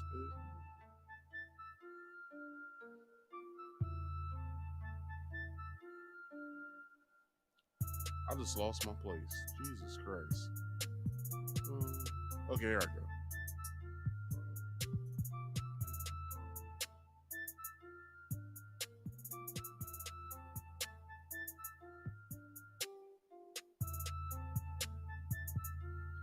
Imbroglio. So let's read that. The Prager imbroglio did clarify what Governor Ron DeSantis meant when he promised Floridians, "We want education, not indoctrination." Dennis Prager told a Moms for Liberty gathering on July 6th that indeed his outfit brings doctrines to children, but what is the bad of our indoctrination? That sentence didn't make sense. Let's read that over. Dennis Prager told a Moms for Liberty gathering on July 6th that indeed his outfit brings doctrines to children, but what is the bad of our indoctrination? Well, one, it doesn't make any sense what y'all doing over there. Number two, it's revisionist history. Number three, it's like, are y'all tone deaf? What the hell is wrong with y'all? Anyway, DeSantis meant to say some indoctrination. All hail the PragerU, lying indoctrinators. Bring your pom poms, and that's basically what it is. What's going on? Like, they, in a sense, want us to think, or want the Black Floridians, or just Floridians in general, who are on the left side, to know that this is what it is. This is what kids are going to be learning, and you're going to have to take it because we're not rewriting anything. We're not redoing this. This is what it's going to be because of the way of the world today. Now, I agree with that part, that You know, it's a lot of bullshit happening in these schools and we want to stop it. But for you to basically have in your curriculum that slavery was beneficial for the enslaved, and the reason why that they learned the skills that they did is because it can be beneficial for them now. And it's like, nah, you don't get to rewrite history. And nor do I allow for you to bring in people who don't even give a fuck about the bullshit that they spew. Like, it's not gonna happen. Like, I don't agree with it. I think that that Floridians who don't agree with what's going on in those schools, they should move. But like the video said, this is just one of many states that's adopting the whole PragerU program. So, with that being said, if there's any other school that's out there that's gonna be dealing with this and bringing in PragerU as a alternative education that they want to give their students, then the time is now to get off y'all's asses and take this to the Florida Supreme Court and get this changed. Because, you know, Ron DeSantis can't stop, Ron DeSantis can't stop the law from doing what the law does. So y'all's best bet is to come together and put y'all's monies together and combat this in Florida Supreme Court. This is disgusting that you can put in a textbook and show a video that basically says that slavery wasn't all that bad, and where would black people be today if they didn't if they didn't get these skills that they benefited from. Like, nah, you don't get to do that to my people or to anybody else's people. That's where I draw the fucking line. But people, that has been the main topic, so we will be moving on. But before we do, I want to grab some more of what I'm drinking on because this shit is delicious. So give me 1 minute. I'll be right back.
All right, I am back.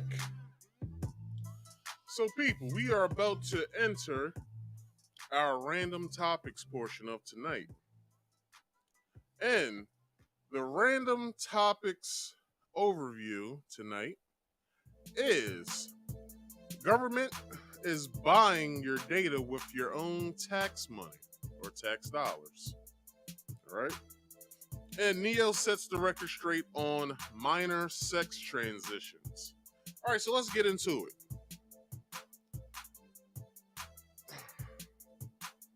Excuse me. Okay, if you guys are unaware of what's going on with this whole government spending and all of that, so the government is basically, the federal government is basically taking our tax dollars and they're buying user data, basically.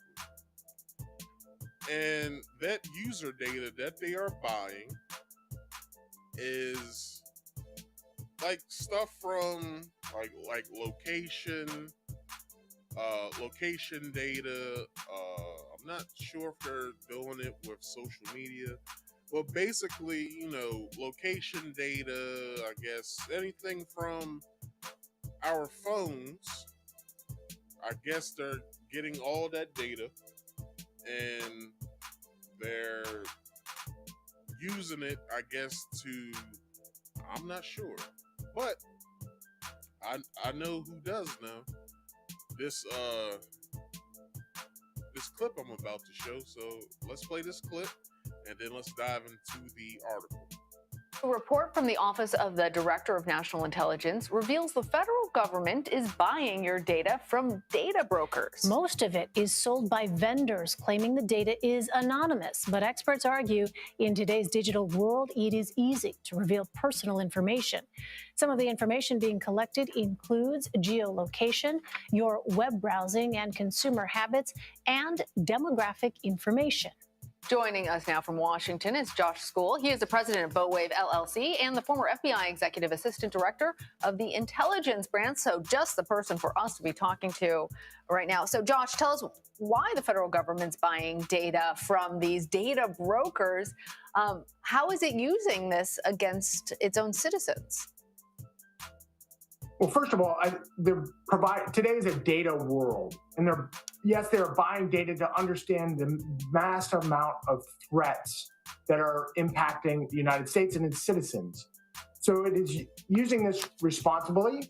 It has been doing this for a long time, and it's just now we're in a data age. So there's a lot of information that we make available as citizens to not just data providers, but other commercial industries. Well, the reports that this kind of detailed information can sometimes be harmful to a person's, quote, reputation, emotional well-being, or physical safety. Why is that? Before he answers, I want to say this. This is very disgusting. But it's not as if we didn't already know this already with, what's his name? Damn, I forgot homie's name. Who blew the whistle on the government spying on us, basically with the NSA. He worked for the NSA. It's a movie about him. I forgot his name, but you can watch the movie, and it basically goes over all of this. The guy, was it him or was it somebody else? Let's look this up because I'm having a hard time finding out what's it. So, whistleblower.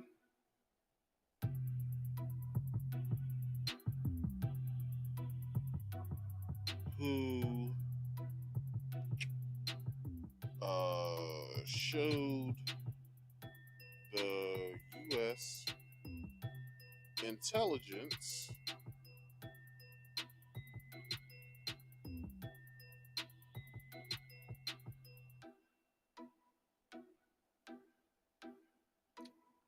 I didn't mean to do that.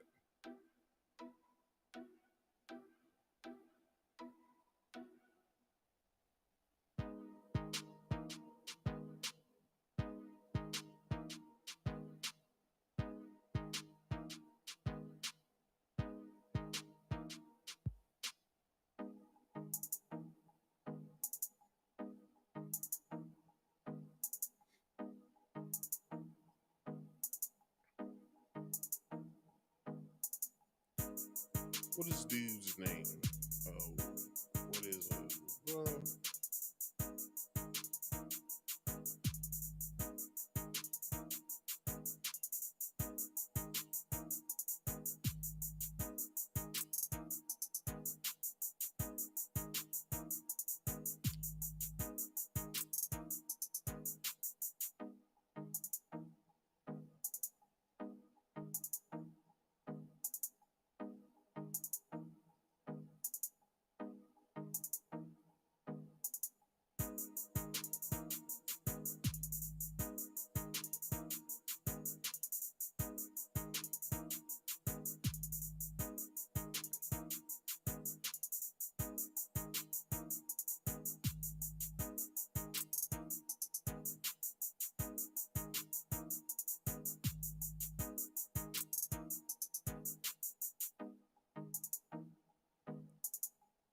Edward Snowden, that's his name. Edward Snowden. Damn, it took me a long time to figure that out.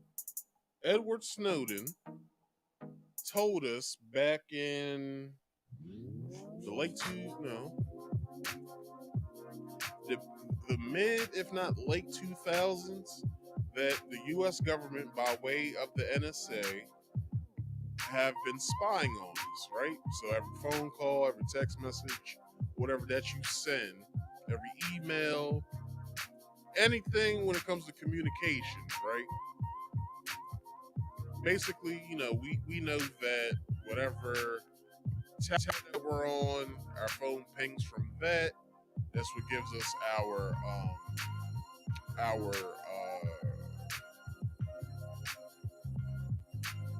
drawing the blank. The phone tower, which gives us our connection, so we can send emails and text messages by way of Wi-Fi as well. So basically, shoots from the tower to someone that you're trying to get in contact with's phone. But before it gets to them, it goes to U.S. intelligence. Then it gets sent to the person that you're trying to get in contact with, like that in an instant. And it just like that, when you send a text message and you see it gets brought onto your phone. But if you have ever text somebody and you're right next to them, you see that there's a delay, right? So you send your text message and say you're looking directly at that person's phone. It's kind of like a 2 to 3 second delay, right? So that's that being sent off, getting put into a file on a server at the NSA, and then getting sent to the person you're trying to get in contact with. We've been known this, but now they're buying our user data from these said countries. I mean, these said vendors. So I'm at 1:30. So let's go to this. So they're tracking our geological data, our web browsing behavior, our demographic information, and our consumer purchase data. What do they need with this information? Like, I don't understand in any way of the imagination that they would need any of this information. Now, I can see if there's a terrorist situation in the country and they need to know where this person is. I can see why they would use the geological data. But for normal people like you and myself who go to work, punch a clock, come home, what the fuck are we tracked for? Why is our web browser behavior being tracked? There are some crazy people out in the world, but it's not a reason to track web browsing data. Now, most of the stuff gets brought up in court. Your web browser data, if you wrote something on social media, or let's say you did some sort of heinous crime to the point to where they would have to look up your web browsing behavior. What are you looking up? What sites are you visiting? What social medias do you use? What are you saying on said social medias? Like, what are they using all this information for? And then to use our consumer purchase data, why the fuck do you need to know that I bought a pizza? Like, why you need to know that? Like, I don't understand in any instance why you would need to know that I bought a pizza at name the pizzeria. Doesn't fucking matter. But I don't know, man. This shit is crazy. Anyway, let's continue the video. Let's let's hear his answer to the question that was asked. I think it said it potentially could do those things. I think if it was weaponized, as we have seen our adversaries do, it could really impact our citizenry.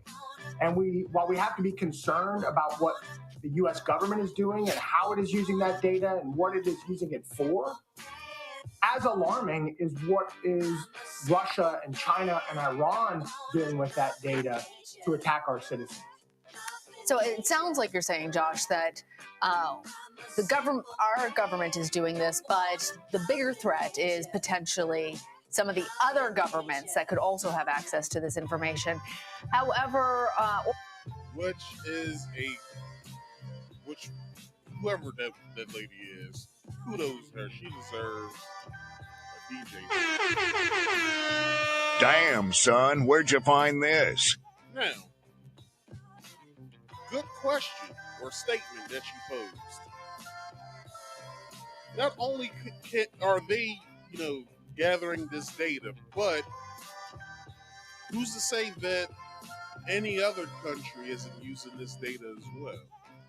Because I know in certain instances when people go to travel abroad, so it's a YouTuber that I used to watch a whole lot back in the earlier inception of not only just the internet but these social media sites in general. YouTube to be one of them. This guy by way of Baltimore, Hot Damn I Rock. So Maurice, that's the YouTuber's name. So Maurice used to travel a lot. He used to go to like England a lot. He used to because he's seen his reach.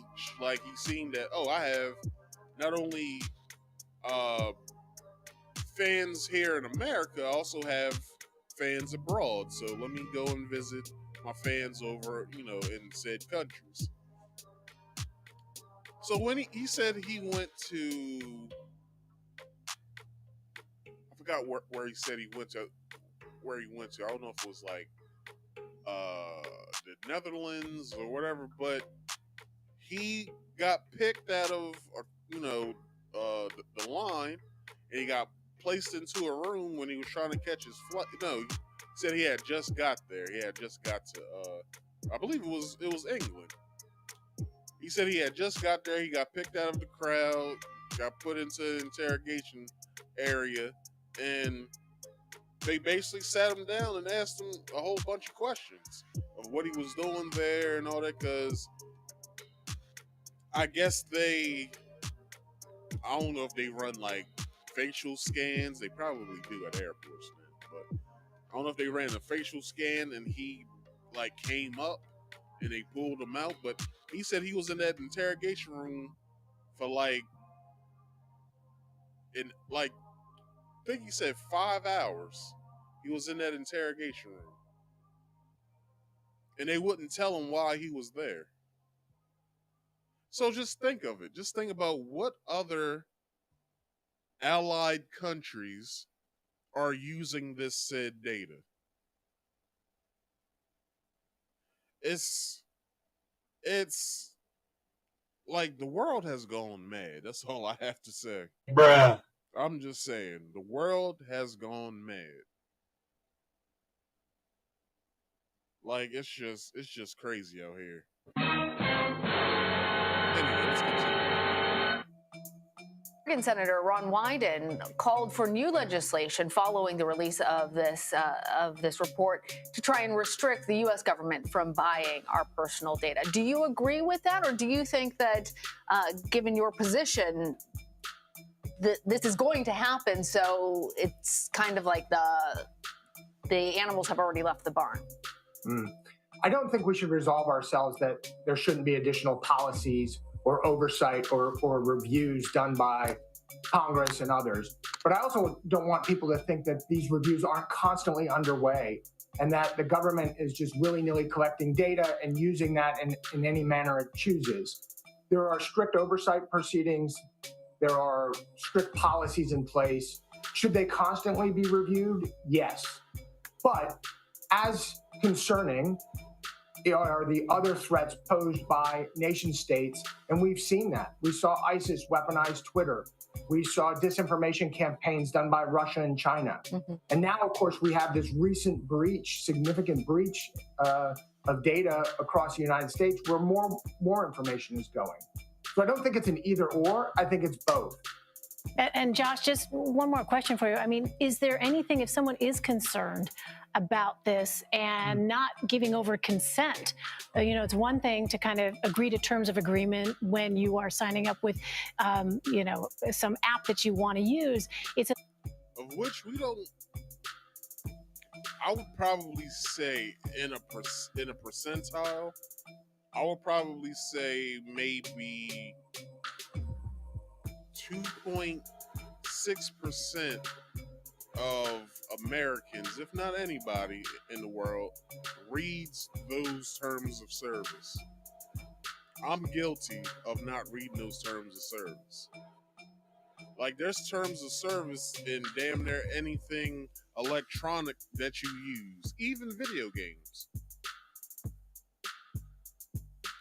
Like when you start a video game, there's a term of service that you use. It's probably all of maybe 3 pages long, but you just want to play the game, or you just want to start using the app, or you just want to start whatever it is. There's always a page of terms of service that you should read. And like I said, I'm guilty of not reading it. So maybe I should take my own advice and start reading this shit, because you never know what's in those terms of service. It's to the point people don't even know on TikTok. They're tracking how many times you're scrolling, how many screen taps, how many times, you name it. They're tracking it. It has access to your text messages, phone calls, voicemails, emails. It's all in their terms of service. But us as stupid Americans, we don't read that stuff, so we never know what the hell nefarious that they're doing to us in these said terms of service. So it's wild, like that this is happening. Like, how did we get here? Oh, I know how we got here. The Patriot Act. That's how we got here. After that day in September when they drew up our new constitution called the Patriot Act, that then got rebranded as the Freedom Act.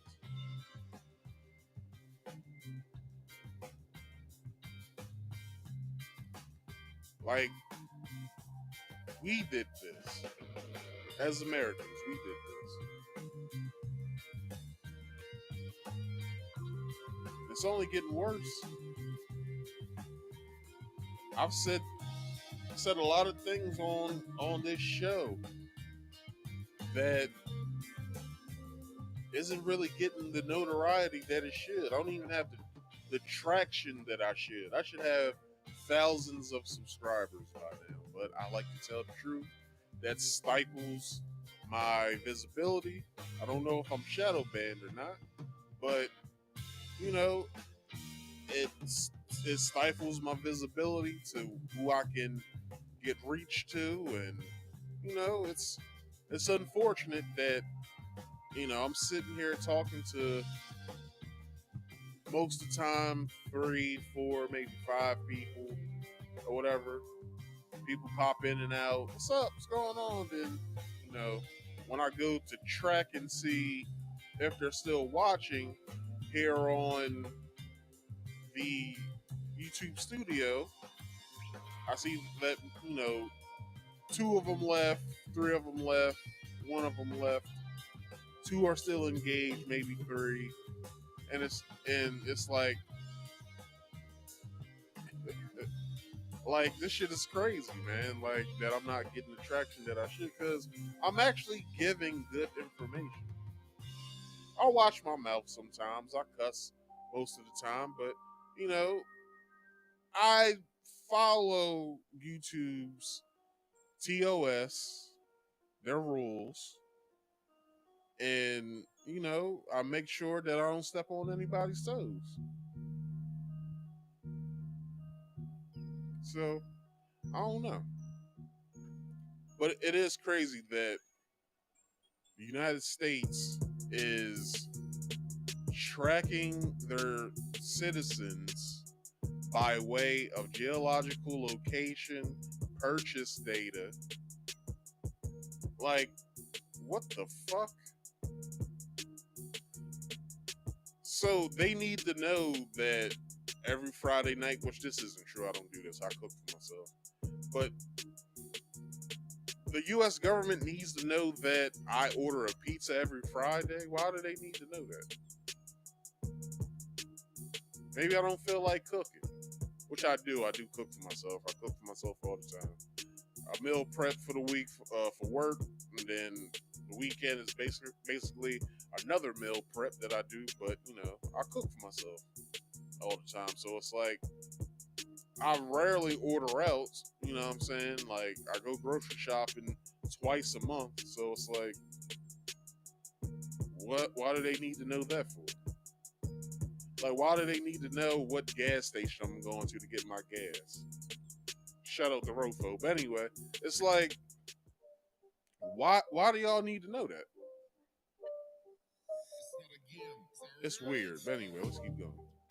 To think that the government might be able to then reach in and take whatever bits of personal data might be there. Some folks may be uncomfortable with that. Is the reality that that's essentially the cost of the digital age that we live in right now, is that Americans simply don't have that kind of control over their private personal information? Well, I think they can do more. Everybody can do more to protect themselves. Before he continues, next week, I have some of the things that I want to talk about next week. But one thing that I haven't put in there yet, which I should do that right now, so I don't have to think about what the hell it is.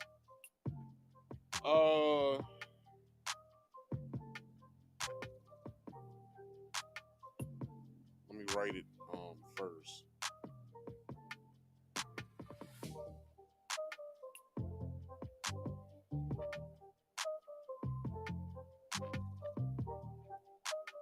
So, what's gaining momentum again is the digital microchip that's as big as a grain of rice. That the implantable bio microchip, I think it's called, it's gaining traction again. It's here. It's here because of the CBDC, the central bank digital currency, and what the financial department of the government is doing by way of the Federal Reserve, and you know, them looking at alternative ways to fight inflation, and for money being scarce and all of that. Like they're trying to come up with a way of distributing these digital currencies and how these digital currencies will be spent. And when it comes to them tracking digital data that we use on a daily basis, that's one of the things that they want to know. And it's all in control of them wanting to know what we're buying, how we're buying it, where we're buying it at, whatever. That's the whole purchase data thing that they're collecting, because they need information so when they do roll out this said digital currency, implantable bio microchip, what have you, they need certain things in place first before they start the rollout of it.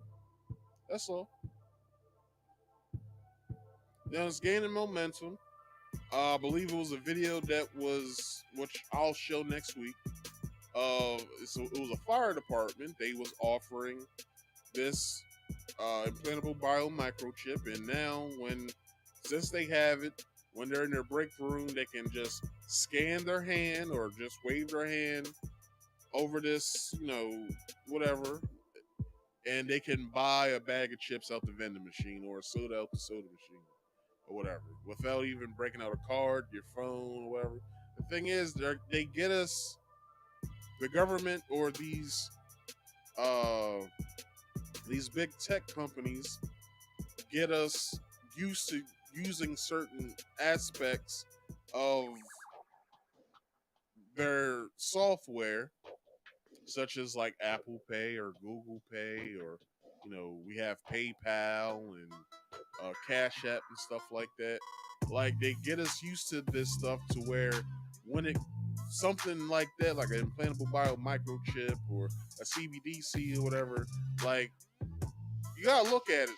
Like we already use a form of a digital currency when it comes to our debit and credit cards. Like that's not real money that's in that card. That's just an allotted amount of money of what you made from your job that gets digitally transferred from your job to your bank, and then you make transactions with the said digital amount that you have in your account, and that they can offer 8 times to whatever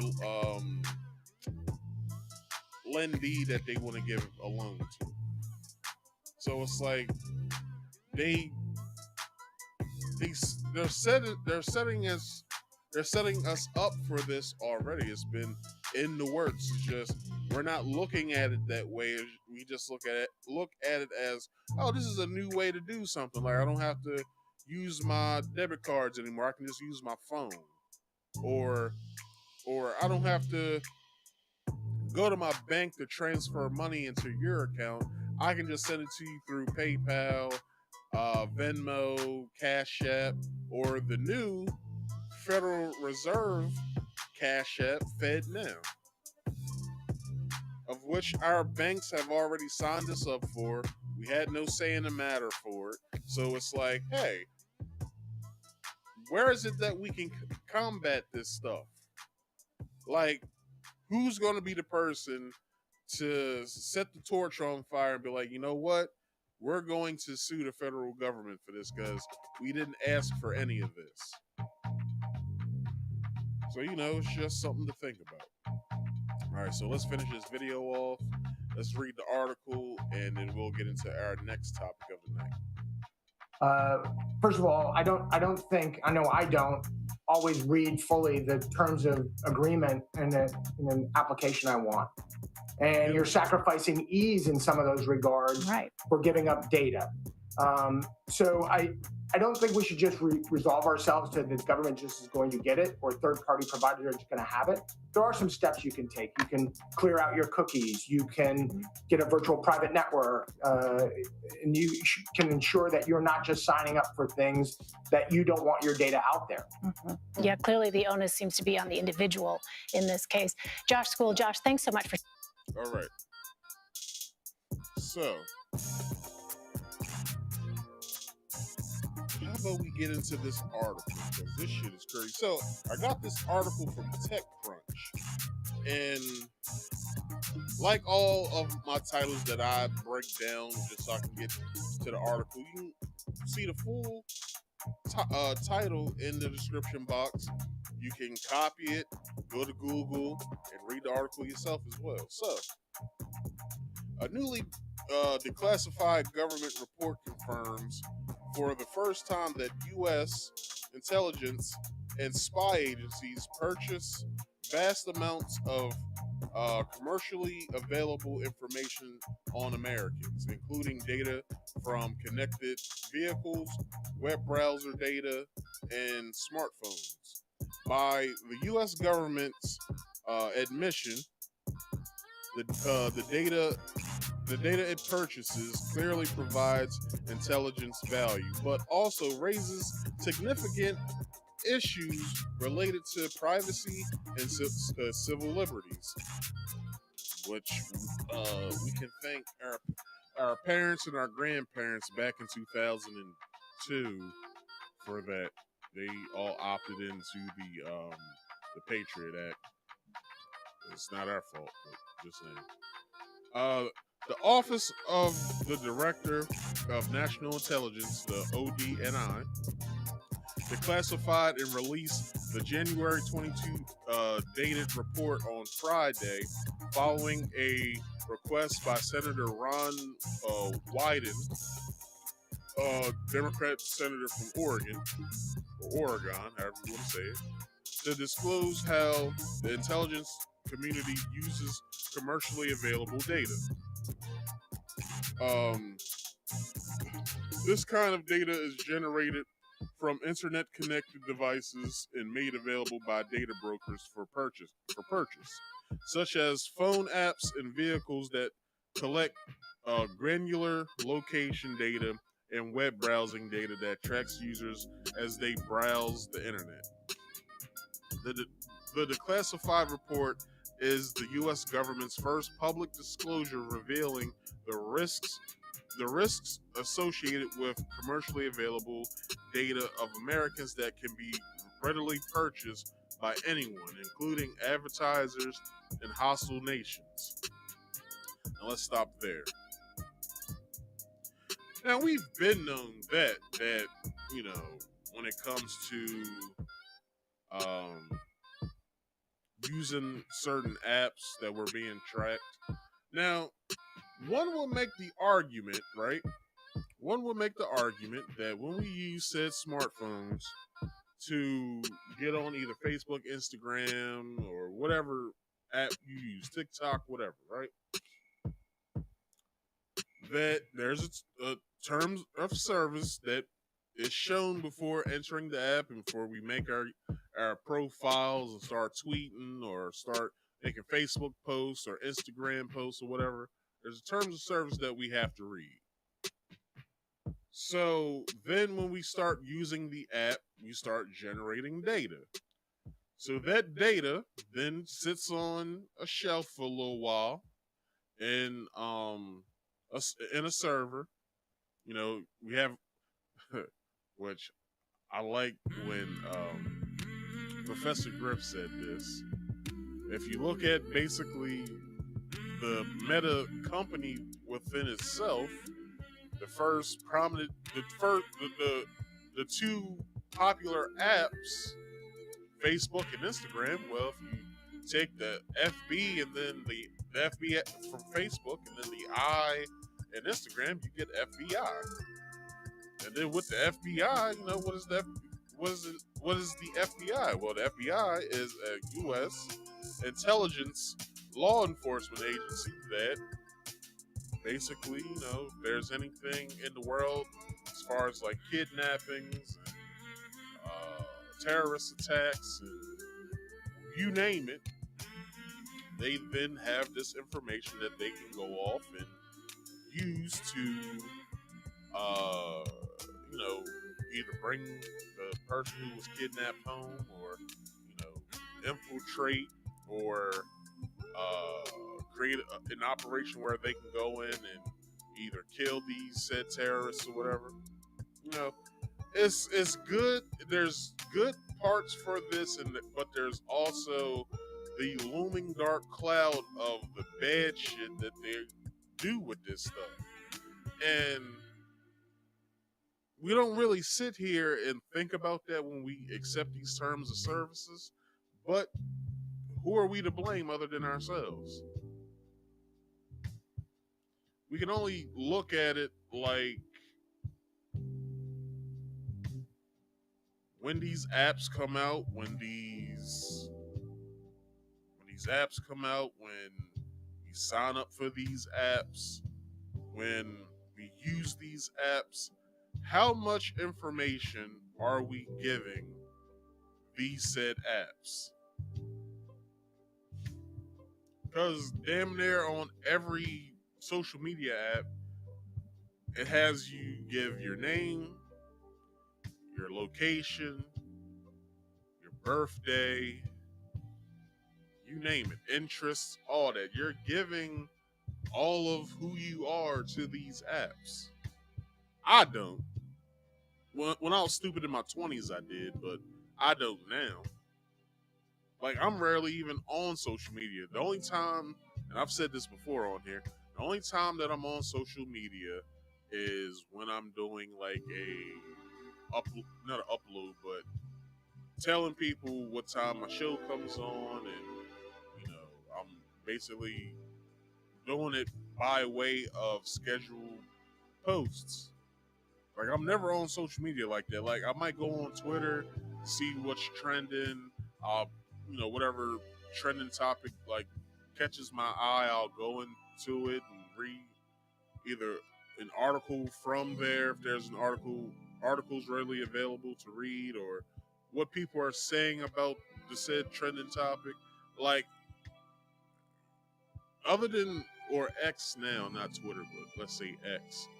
On X, I'll go on X probably for a good maybe 30 minutes to an hour. But when it comes to like Facebook and Instagram, and then there's other ones out there, such as, what do I have here? I have Truth Social, Threads, I have Fan Base, Locals, OBT Social, which is a black-owned social media app, Clubhouse, Discord, you name it. I don't, or what's this, Minds?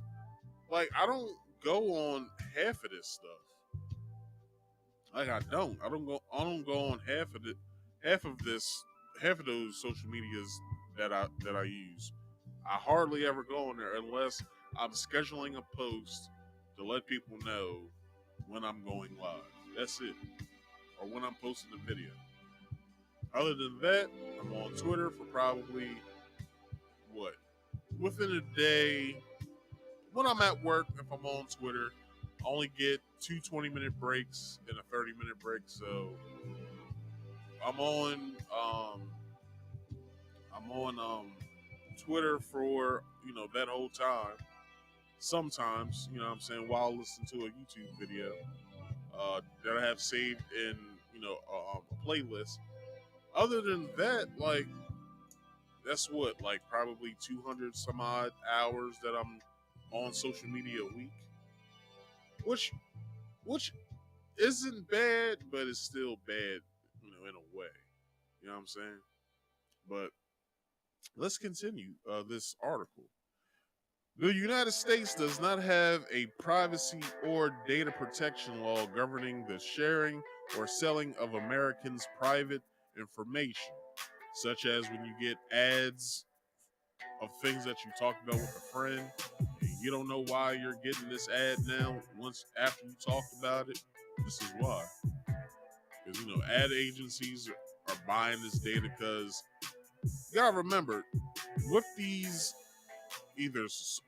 these social media or big tech, I should say, big tech and social media, even probably the government, they probably hire behavioral psychologists to better understand why we do the things that we do on these apps, or what to sell to us, or whatever the next plan is for something. Like, they need this data readily available, so when they want to roll something out or bring something out or something like that, they already have the data readily available. Oh, these people like this stuff, so we'll push it to them. You know what I'm saying? Like, it's a percentage of people who like this, so we'll push that to them. Or it's a percentage of something that these people don't like, so we won't give them this ad, but we'll pepper it to some of them to spark their interest. You know what I'm saying? So it's just something to think about. Okay, continuing on. In a way that far fewer Americans seem to understand, and even fewer of them can avoid. Commercially available information includes information on nearly everyone that is of a type and level of sensitivity that historically could have been obtained by other intelligence gathering capabilities such as search warrants, wiretaps, and surveillance, the report says. Now let's stop there. Now, I don't know if you guys remember this. I'm not too sure if Mark Zuckerberg confessed to it when he was on the Joe Rogan Experience, but it was a point in time when Facebook conducted an experiment to where they ran a campaign to where they just was shoveling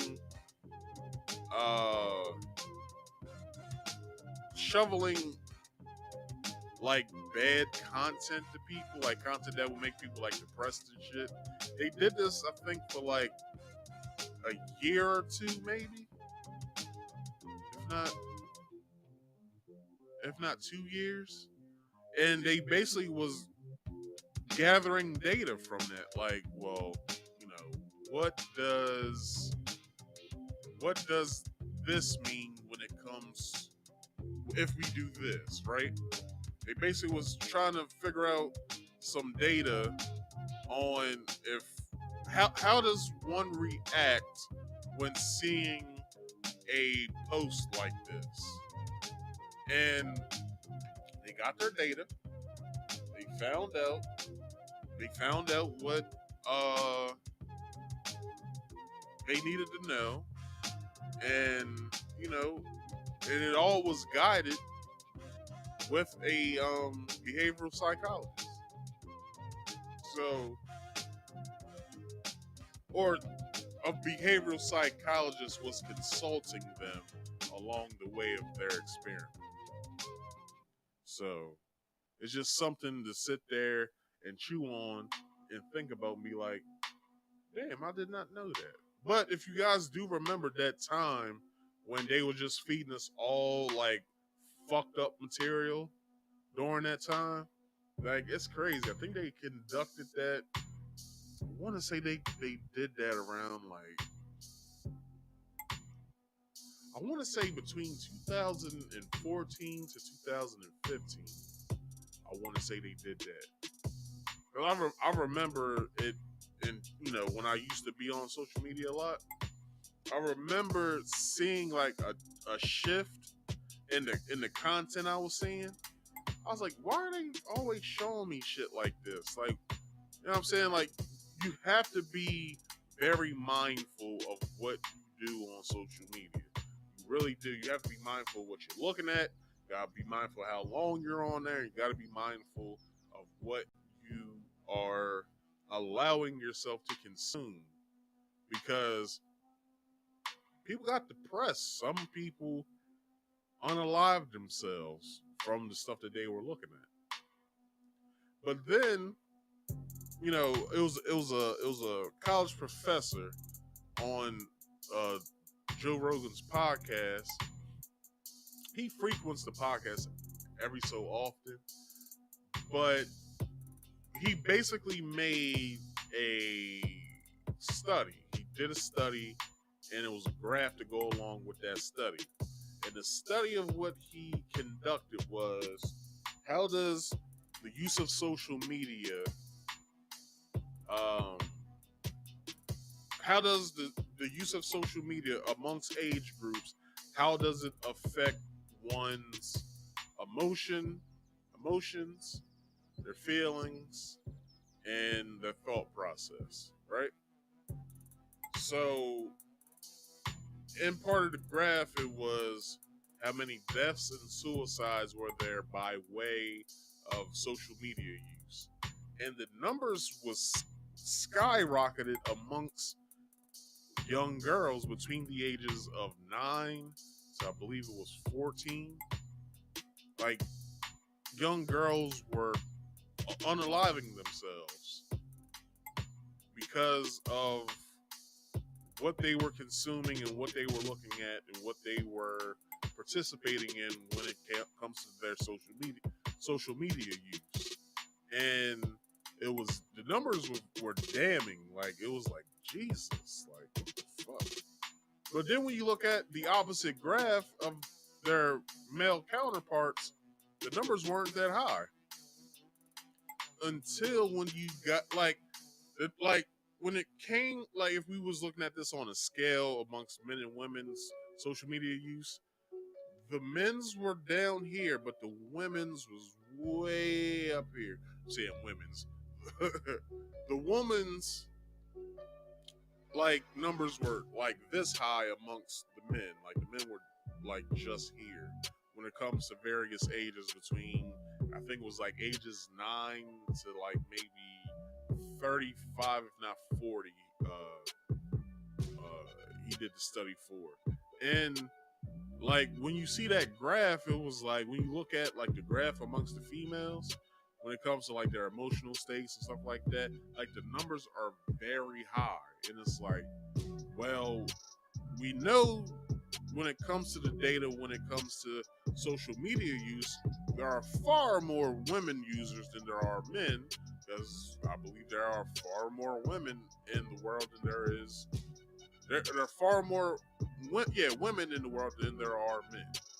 So their numbers will be higher than ours. But in the sense of that, it was also when you looked at those graphs, and we look at now when it comes to how females are acting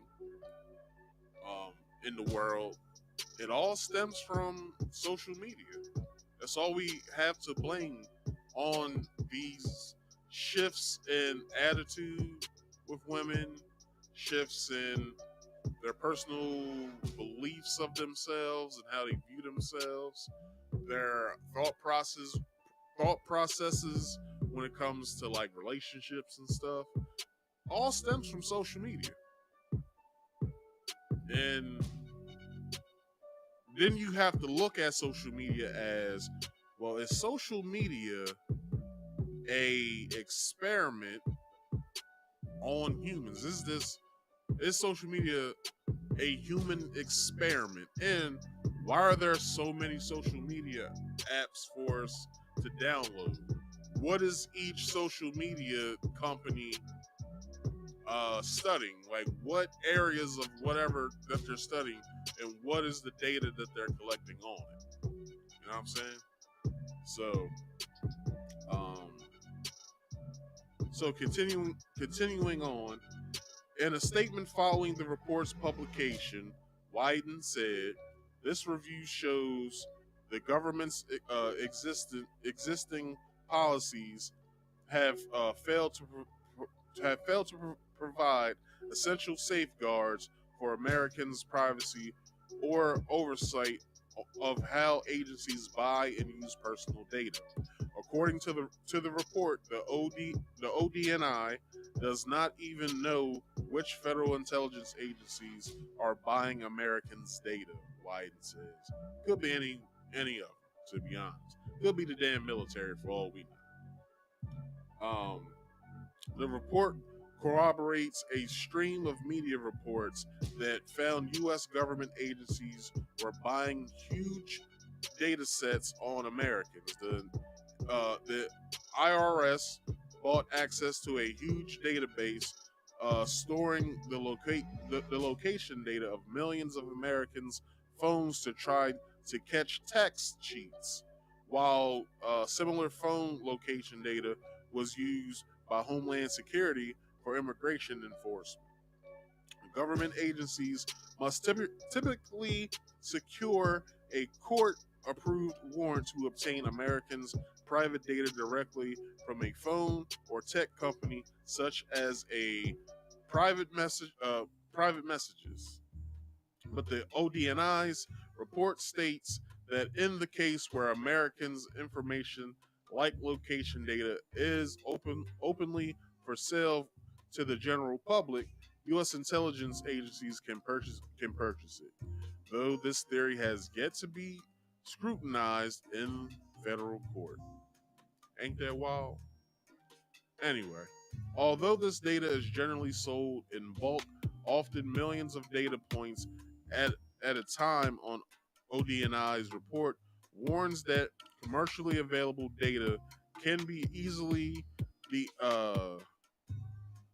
de-anonymized to identify individuals, including Americans. So in layman's terms, they can see who exactly it is that they're trying to look for, or whatever. All right. Location data, for example, can be used to infer where people live and work based on where their phones and vehicles are at certain times of the day.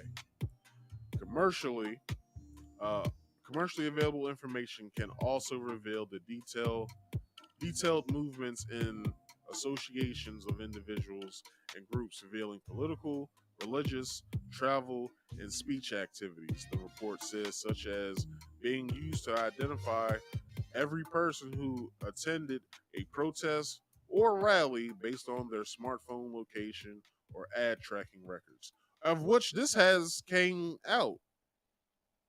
Not by the government, just by people who are very vigilant in wanting to know shit. This came out to where when the protests back in 2020, they basically during that time pinged everybody's phone to see exactly where they were at that time. And if you was at any of those rallies or any of those protests, they knew exactly where you were.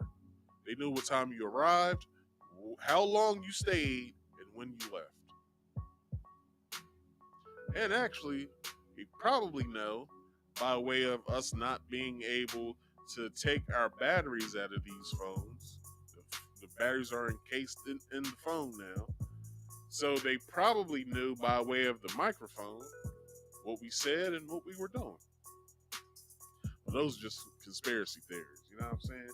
Those are only conspiracy theories.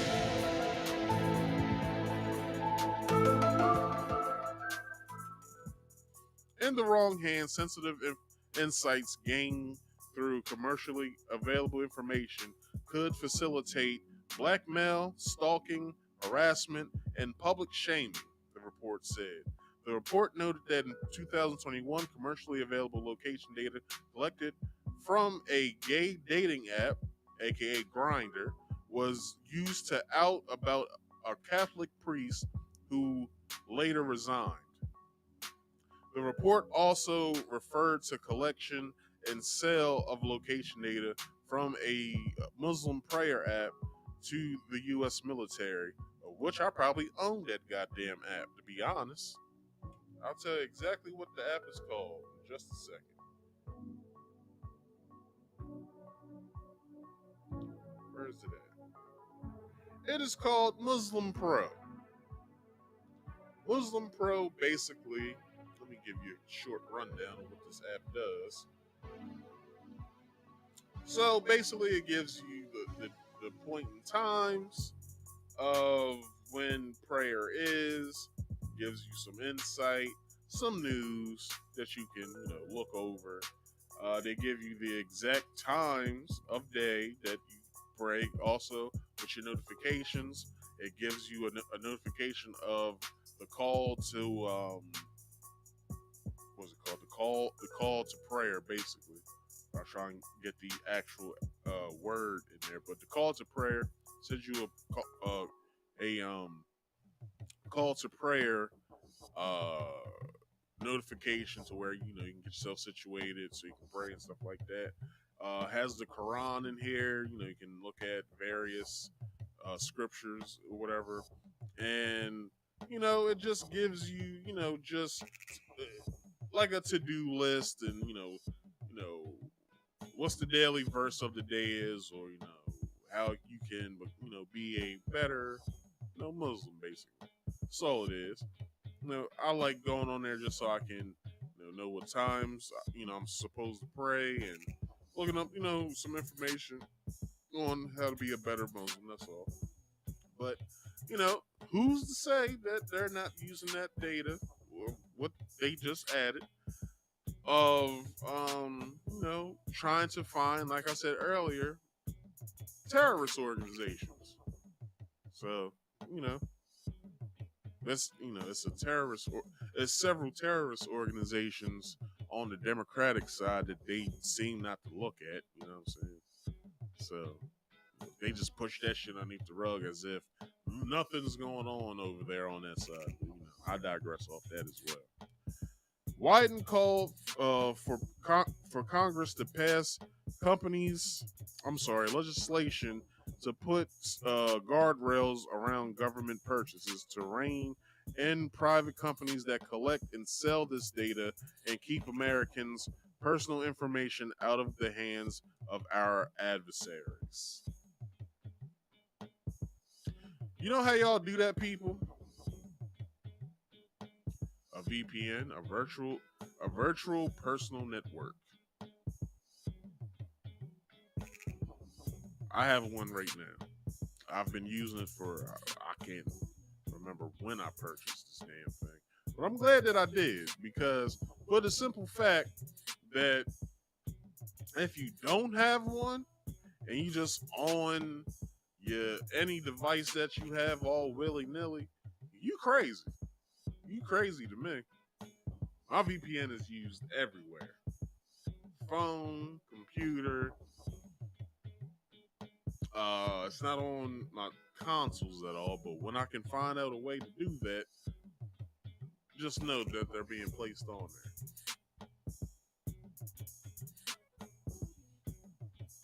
So I can push my location anywhere. You know, my personal data doesn't get taken from me, nor do I get ads on my phone that basically that I could be talking about some shit right now. Phone's listening. I can go on Instagram or Facebook right now and that shit'll pop the fuck up.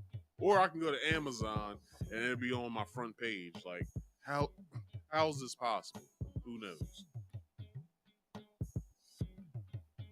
But that is that part of the random topics of the day. Let's get to the last and final one of the night. And this article I am presenting to you guys comes from Deadline.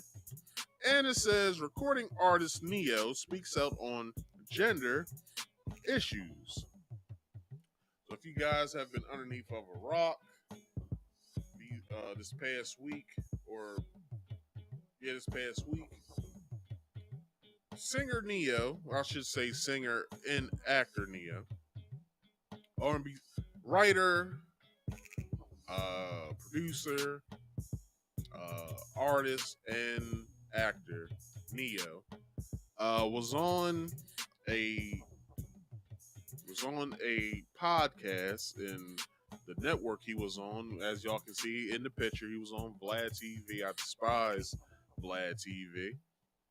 But he was talking to podcast host and ex-booty model, and I would say probably the most famous in name of the video vixens, Gloria Velez.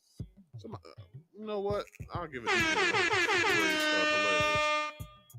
And in her predecessor, I would think, or I think personally, her not her predecessor, her what's the word for someone that comes after you? Whatever the word is, my personal favorite video vixen / booty model, fucking Vita Guerrera.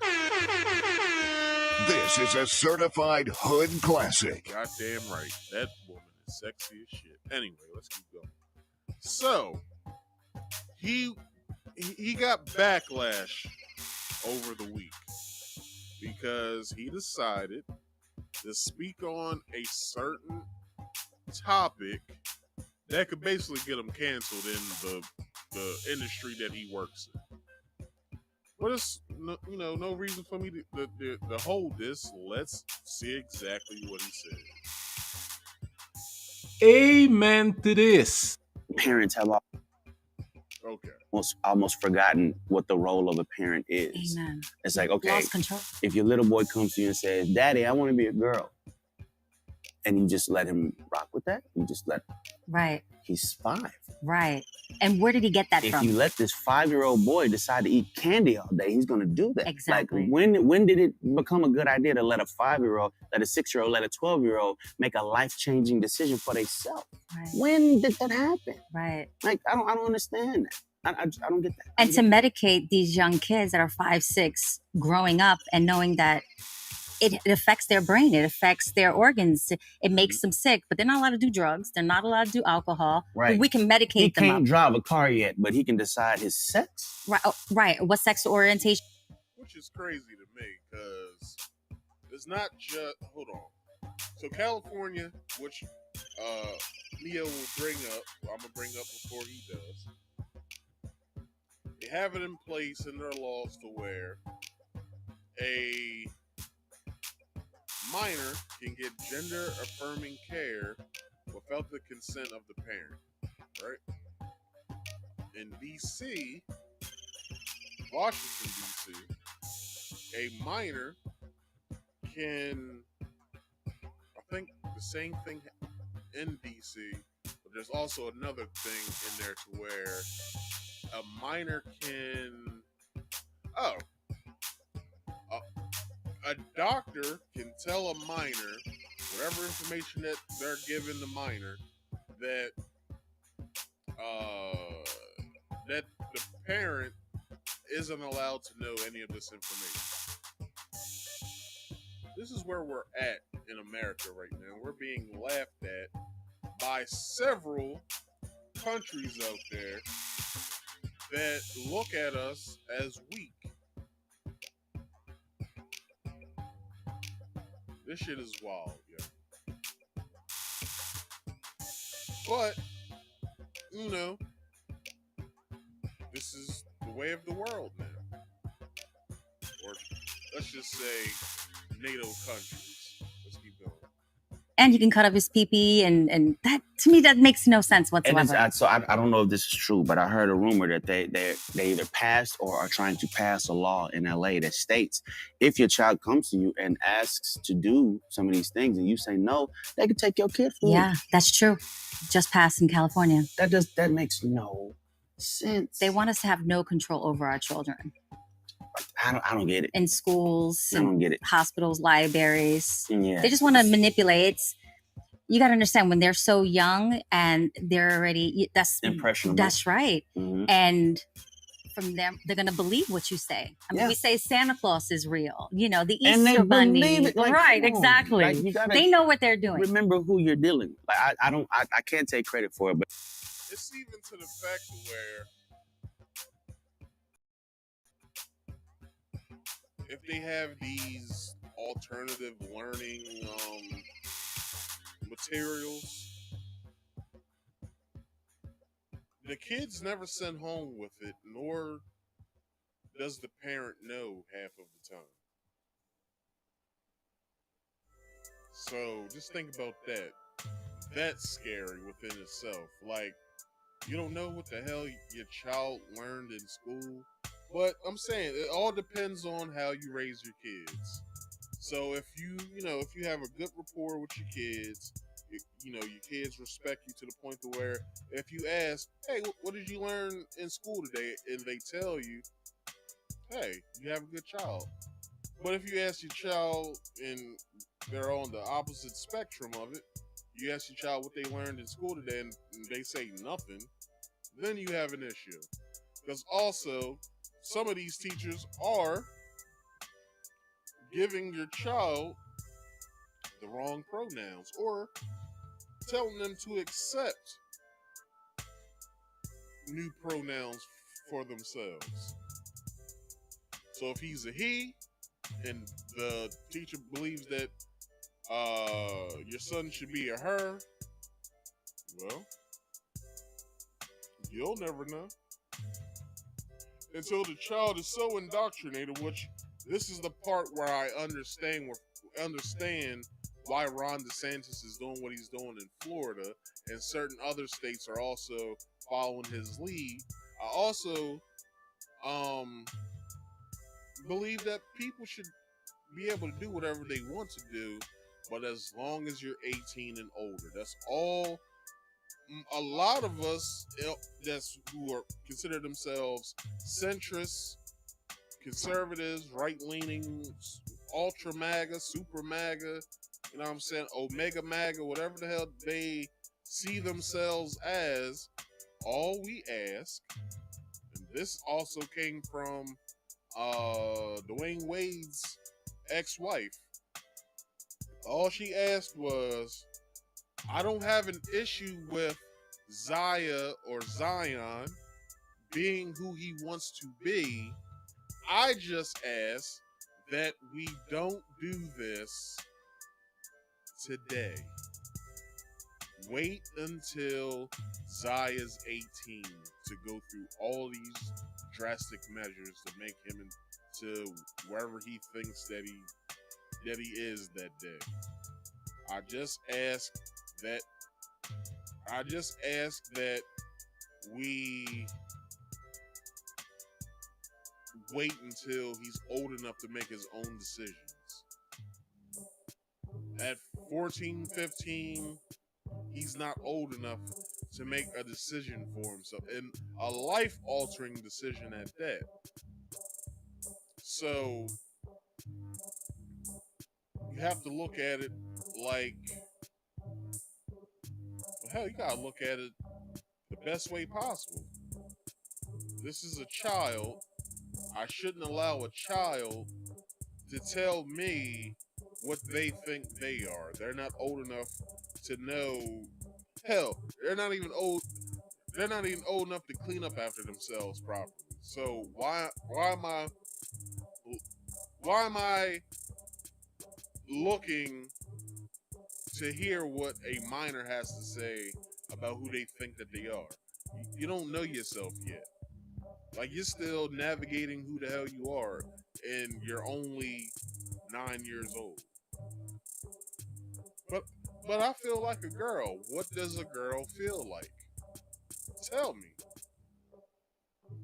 If you have the answer for that, and you can tell me what a girl feels like, because obviously you don't know what a girl feels like if y'all obviously y'all don't know. Hold on.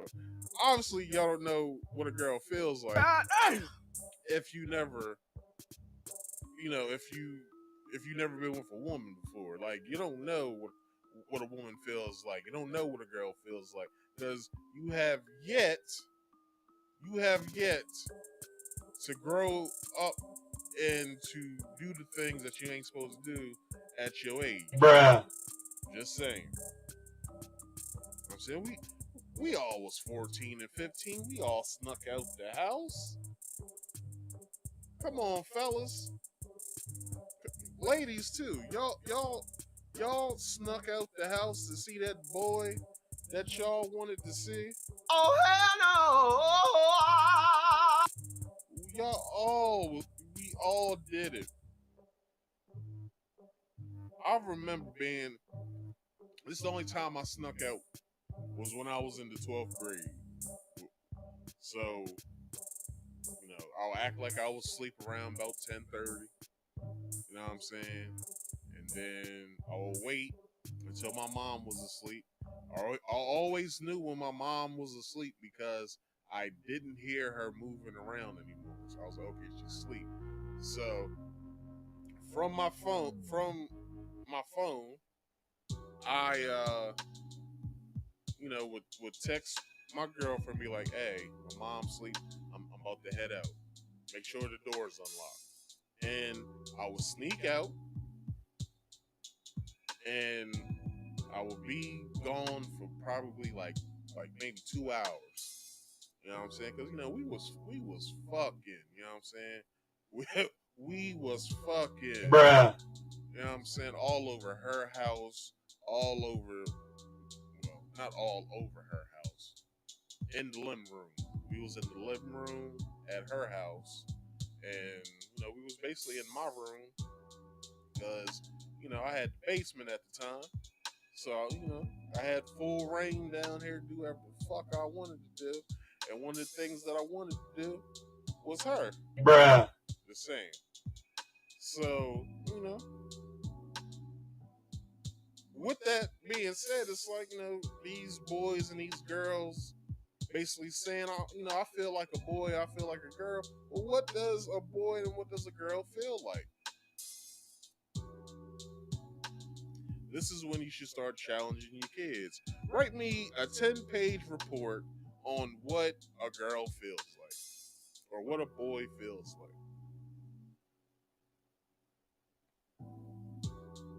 Make sure it's well thought out, it's well researched, because I'm going to combat you on what you wrote me. And I will read all of it. I want it front and back. I want it double spaced. That's all you gotta do is challenge your kids. All right, let's continue with the video. I heard somebody say one time, he's like, all right, if your son comes to you and says, Daddy, I want to be a girl, ask your son, what is a girl? That's a good one. What is he going to do? He's going to say, well, he might want to play with dolls. All right, you want to play with dolls. Fine, play with dolls. Right. But you're a boy playing with dolls. That's I want right. to wear pink. All right, cool, wear pink. But you're a boy That's right. wearing pink. No issue with the LBG. I have no problem with none of it, with nobody. Okay, Right. love who you love, do what you do. Exactly. I just personally come from an era where a man was a man and a woman was a woman, and it wasn't but two genders, and that's just how I rocked. Me now, too. you could identify as a goldfish if you feel it. Right.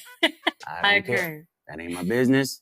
It becomes my business when you try to make me play the game with you. I'm not gonna call you a goldfish, but you want to be a goldfish, you go. Yeah, that's the wild part too. Like, you know what I'm saying? Like,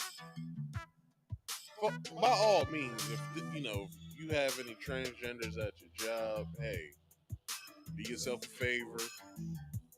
Bottle up whatever feelings you got. Keep the job. Put on an act as if, oh, well, I'm accepting. And then when you leave work, you're like, oh my gosh, that bullshit I have to deal with today. Like, be accepting at work, but then when you leave work, then be yourself. Which is funny. Sidebar, which is funny. There was a discussion at my job at one point. I think I wasn't there at the time, but so we take these classes at my job is to better understand the company within the whole. So one of the classes, it was brought up where they asked the question of, do you act like yourself when you're at work? So, like, all of the white population of the employees said yes. So when it came to all the minorities, mainly the black people all said, no, we don't act like we do here, like we do when we're outside of work. Because, most of us, like myself, like, I like to cuss. Like, I love to cuss. Like, I like saying all kinds of cuss words. I can't do it at work. But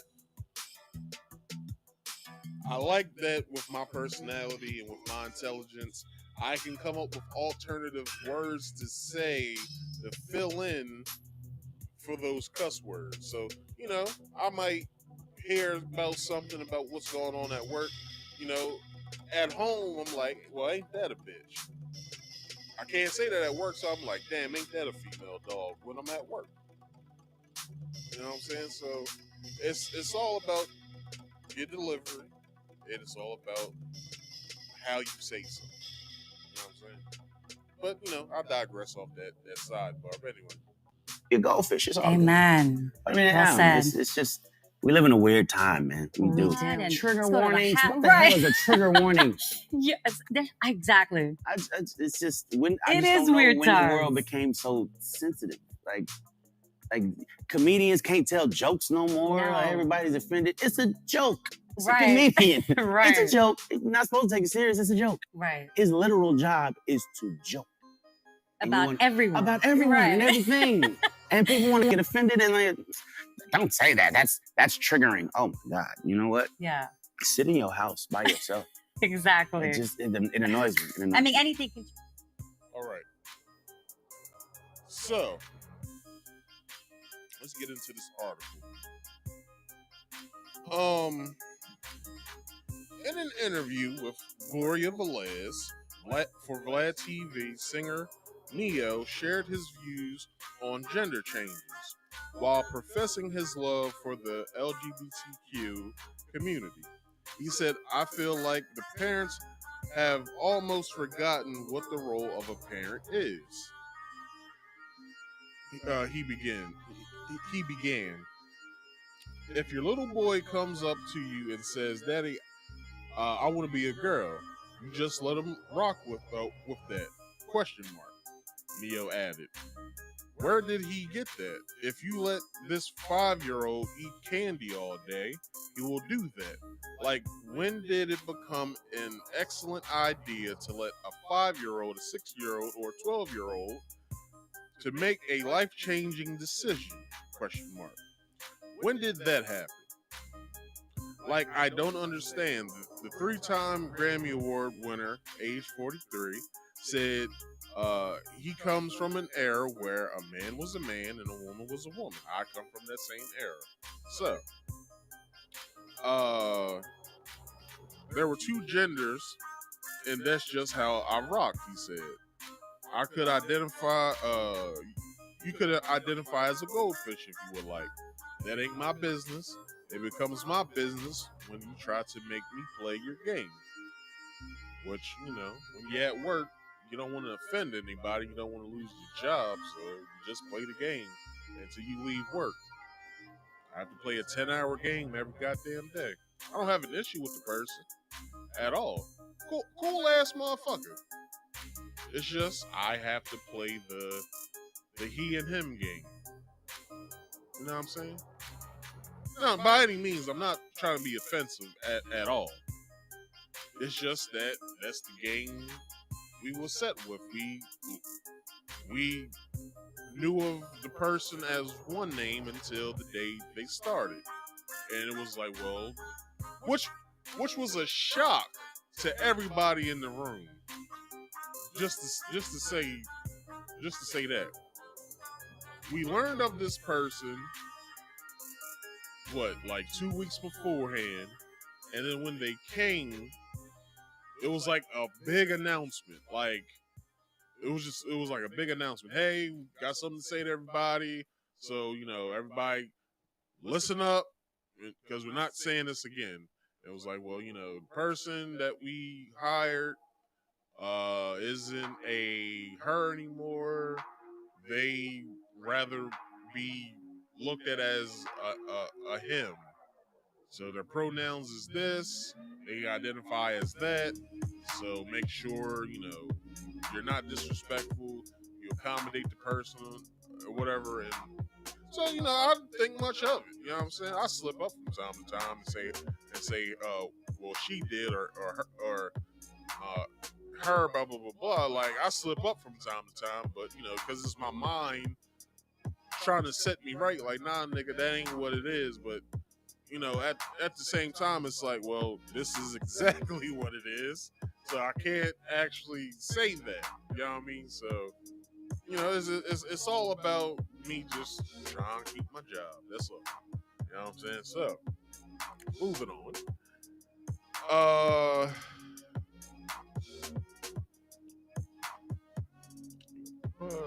Okay. I'm not gonna call you a goldfish. Neyo is the father of 7 children with two mothers. Do I have Neo's picture? I do have Neo's, but I just didn't bring it up. Anyway, basically just a still from the podcast.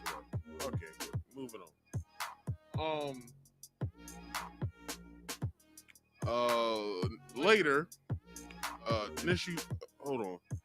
Neyo later issued an apology from his remarks on X, the platform formerly known as Twitter. So, this is what, we can say this is what he had to say, but we will get into that a little bit later. Hold on.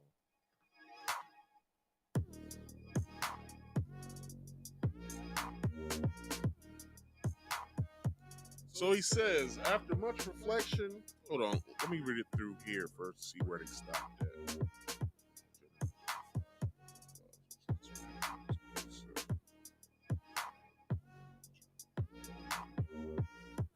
Boom. All right. I know where to start from. So he says, after much reflection, I'd like to express my deepest apologies to anyone that I have hurt with my comments on parenting and gender identity. I've always been an advocate for love and inclusivity in the LGBTQI plus community, which I always say when I say that, y'all just come up with a name and stop with this damn acronym. Jesus Christ. So I understand how my comments could have been interpreted as insensitive and offensive. Gender identity is nuanced, and I can honestly admit that I plan to better educate myself on the topic so I can approach future conversations with more empathy. At the end of the day, I led with love and support everyone's freedom of expression and pursuit of happiness. So later in the article, you can see his post below. The reaction to his polarizing remarks from online observers was mixed. Neyo giving parenting advice is like getting racial sensitivity training from Paula Dean, tweeted one critic. Other fans came to the songwriter's defense, including one who tweeted, "I stand with Neyo," while another added, "Full agree, so glad he's on camera saying this." Excuse me. So, with all of that backlash that he received from this post, he later made a video basically stating how he actually feels about the situation because of all of the backlash he was receiving, and he didn't understand in any way, shape, or form of what he said. He felt as though that he was in the right, while probably the LGBTQ community was on the opposite side of that coin, basically stating that they feel as though that he should have apologized. So by that happening, he basically had this to say, and this is exactly, in 1 second, once I can delete this shit, this is exactly what he had to say. What's going on, loved ones? This is Neyo. All right, listen. I normally don't give too much of a damn about what y'all think about what I do, what to say about what I say, whatever. I normally don't care because, like I said, opinions ain't special. Everybody got one. However, this is something I feel very strongly on, and I need y'all to hear this from the horse's mouth, not the publicist's computer. So check this out. First and foremost, I do not apologize for having an opinion on this matter. I am a 43-year-old heterosexual man raising 5 boys and 2 girls, okay? That's my reality. Now, if my opinion offended somebody, yeah, sure, I apologize for you being offended because that wasn't my intention. My intention is never to offend anybody. However, I'm entitled to feel how I feel. I'm absolutely entitled to feel how I feel the same way you are entitled to feel how you feel. I ain't asked nobody to follow me. I ain't asked nobody to agree with me. I was asked a question and I answered the damn question, okay? I have no beef with the LGBTQIA plus community whatsoever. I ain't got no beef with y'all. Do whatever it is you want to do. Do what you want to do with your kid. However, somebody asked my opinion on this matter, and this is how I feel. I will never be okay with allowing a child to make a decision that detrimental to their life. I will never be okay with that. I don't care. I definitely plan to educate myself a little bit more on this matter. However, I doubt that there's any book anywhere or any opinion that somebody's going to tell me that's going to make me okay with letting a child make a decision like that. That's just period, point blank, and that's how I feel. If I get canceled for this, then you know what? Maybe this is a world where they don't need a Neyo no more, all right? And I got no problem with that. I'm a hustler, all right? I'll figure it out. I got kids to raise, and I'm going to do that regardless. So with that being said, y'all have a good day. I love everybody. Live how you want to live, love how you want to love, but your opinion is yours. Speak your opinion as much as you damn well feel like it. Because as I said, they're not important. They're not special. Everybody got one, and you're entitled to it. I'm entitled to mine. All right? Y'all feel how y'all want to feel. Have a great day. It's Neo. Peace and love. All right, so that's what Neo had to say after everything was all said and done. He basically told everybody who disagreed with him, kiss my ass. All right, I say and do whatever the fuck I want. All right, and I don't blame him for it, honestly, because I feel the same fucking way. And no matter how you look at it, he was in the right for what he did, and I stand with Nia. I stand with the woman. So anyway, that's today's show, people. I hope you enjoyed. For the several people who's watching.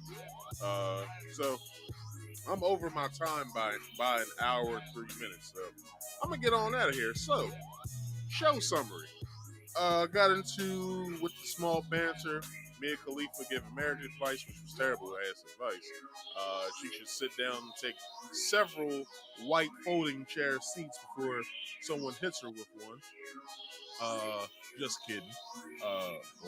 Or am I? Bruh. Anyway, also talked about the gentleman who cried on camera with that viral video of him being stood up at his, he was going to go on a date, got stood up by his date, started crying on camera, made himself look like an entire fucking bitch, and it's like, grow some balls, my friend. Jesus Christ. Anyway, so, I basically gave my take on that, and you guys should go and look at it. So I put that in the chapter, so you guys can figure that out. But anyway, so got to the whole Florida schools for the and Prager in the main topic of today, how they're basically going to be butchering the minds of young children, and it's fucking disgusting that they're doing that. But they feel as though that it's right down there in Florida, and I guess other states are going to adopt PragerU's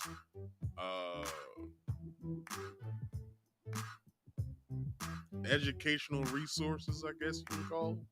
And it's going to be a shit show. That's all I have to say about that. But also, with the random topics portion, I got into how the government is buying personal user data from our cell phones and computers and cars and stuff. So they're tracking all kinds of shit, geological location, purchase data, other stuff.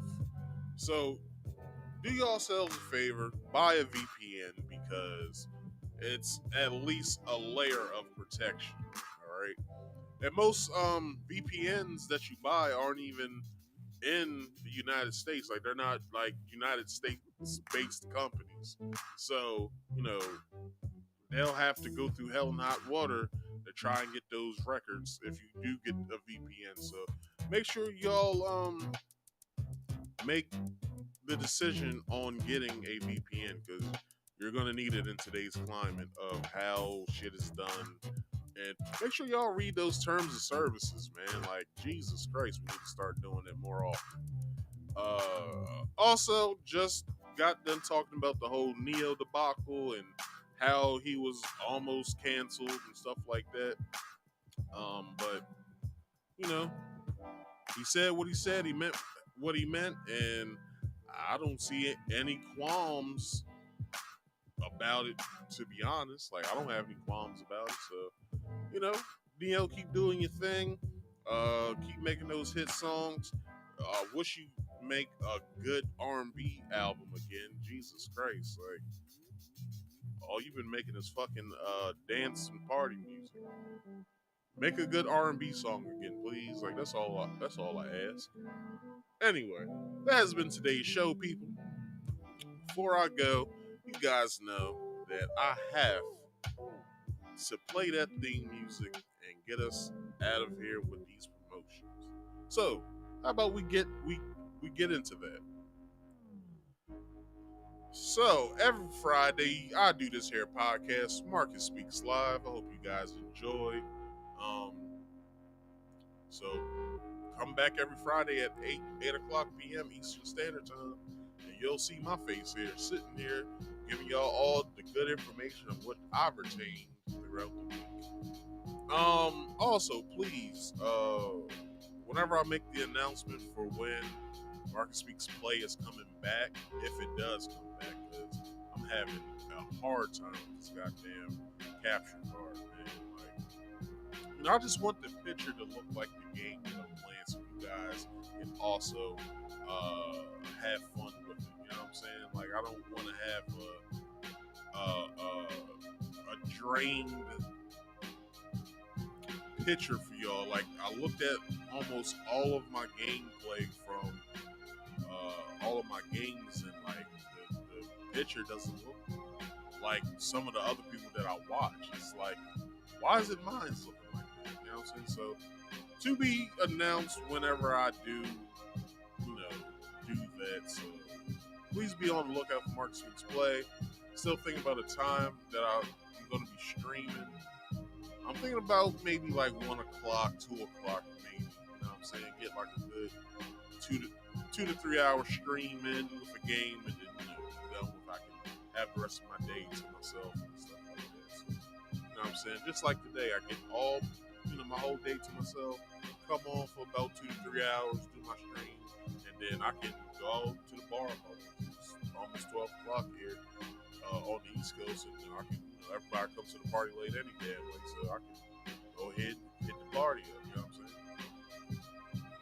saying? If you guys could, please subscribe if you are new here. I would greatly appreciate that.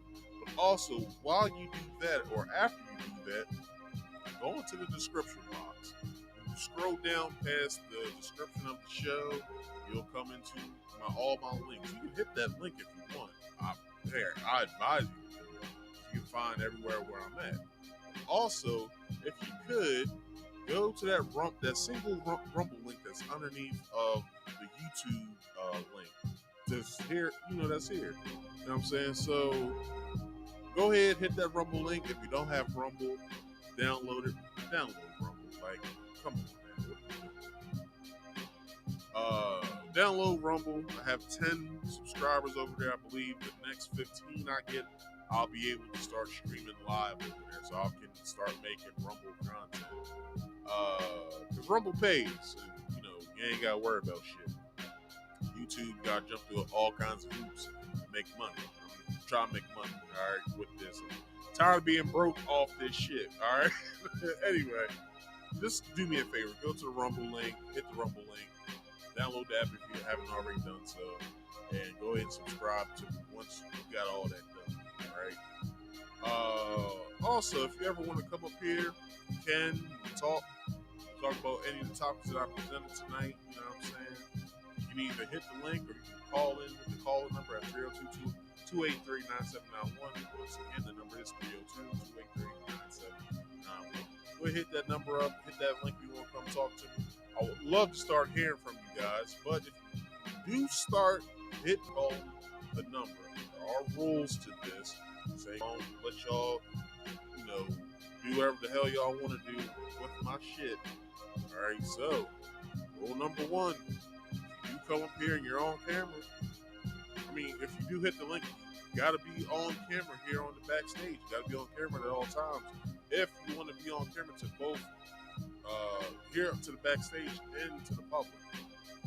But, if you don't want to be on camera to the public, that's fine, but you still got to be on camera here on the backstage. There's a question I would like for you to answer with your name in your answers so I can better accommodate you from there. Also, please silence all background noise. That's rule number 3. I just need you to do that for me because I don't want to have a whole bunch of distractions. I ain't trying to talk over you, telling you to turn your stuff down because I shouldn't have to do that. All right, we both grown, so follow directions like you do at your job, and we can have a good time. Also, if you could, please like this video, subscribe if you are new here, hit that bell icon in the all, so you get all my notifications once I go live or when I drop a video. And also, please share this video or share my channel to your social medias, your friends, your family, whoever the fuck you care about. And also, I didn't say this earlier, the scrolling ticker that's down there at the bottom, that's for you to read, all right? That's all the stuff that I don't promote anymore because, I shouldn't have to. Which some of this stuff now is probably going to start going in there as well. So do yourself a favor, read that over. If you have suggestions for me for a topic or video to go over or something, DM me. I'd much rather you DM me in my Instagram DMs, if anything. So if you have a suggestion of something that I can talk about, so do yourself a favor, help me help y'all. So I only have one last thing to say, all right, and that is focus on getting to that money. We all know money makes the world go round. Also, drink more water for health purposes because you have to. It's healthy. Drink water. All right, helps you lose weight, all kinds of stuff, make your skin look good, all kinds of shit. Also, please mind your own business. Like some of these LGBTQ members should be doing. Mind your own goddamn business, all right, for your own mental health. If you didn't believe a damn thing I said tonight, I don't care. Do your own research. It helps you out in the long run. I have been Marcus. This has been Marcus Speaks. Everybody, I'm going to catch y'all next week. I thank y'all for watching, and I'll see y'all later. Peace out.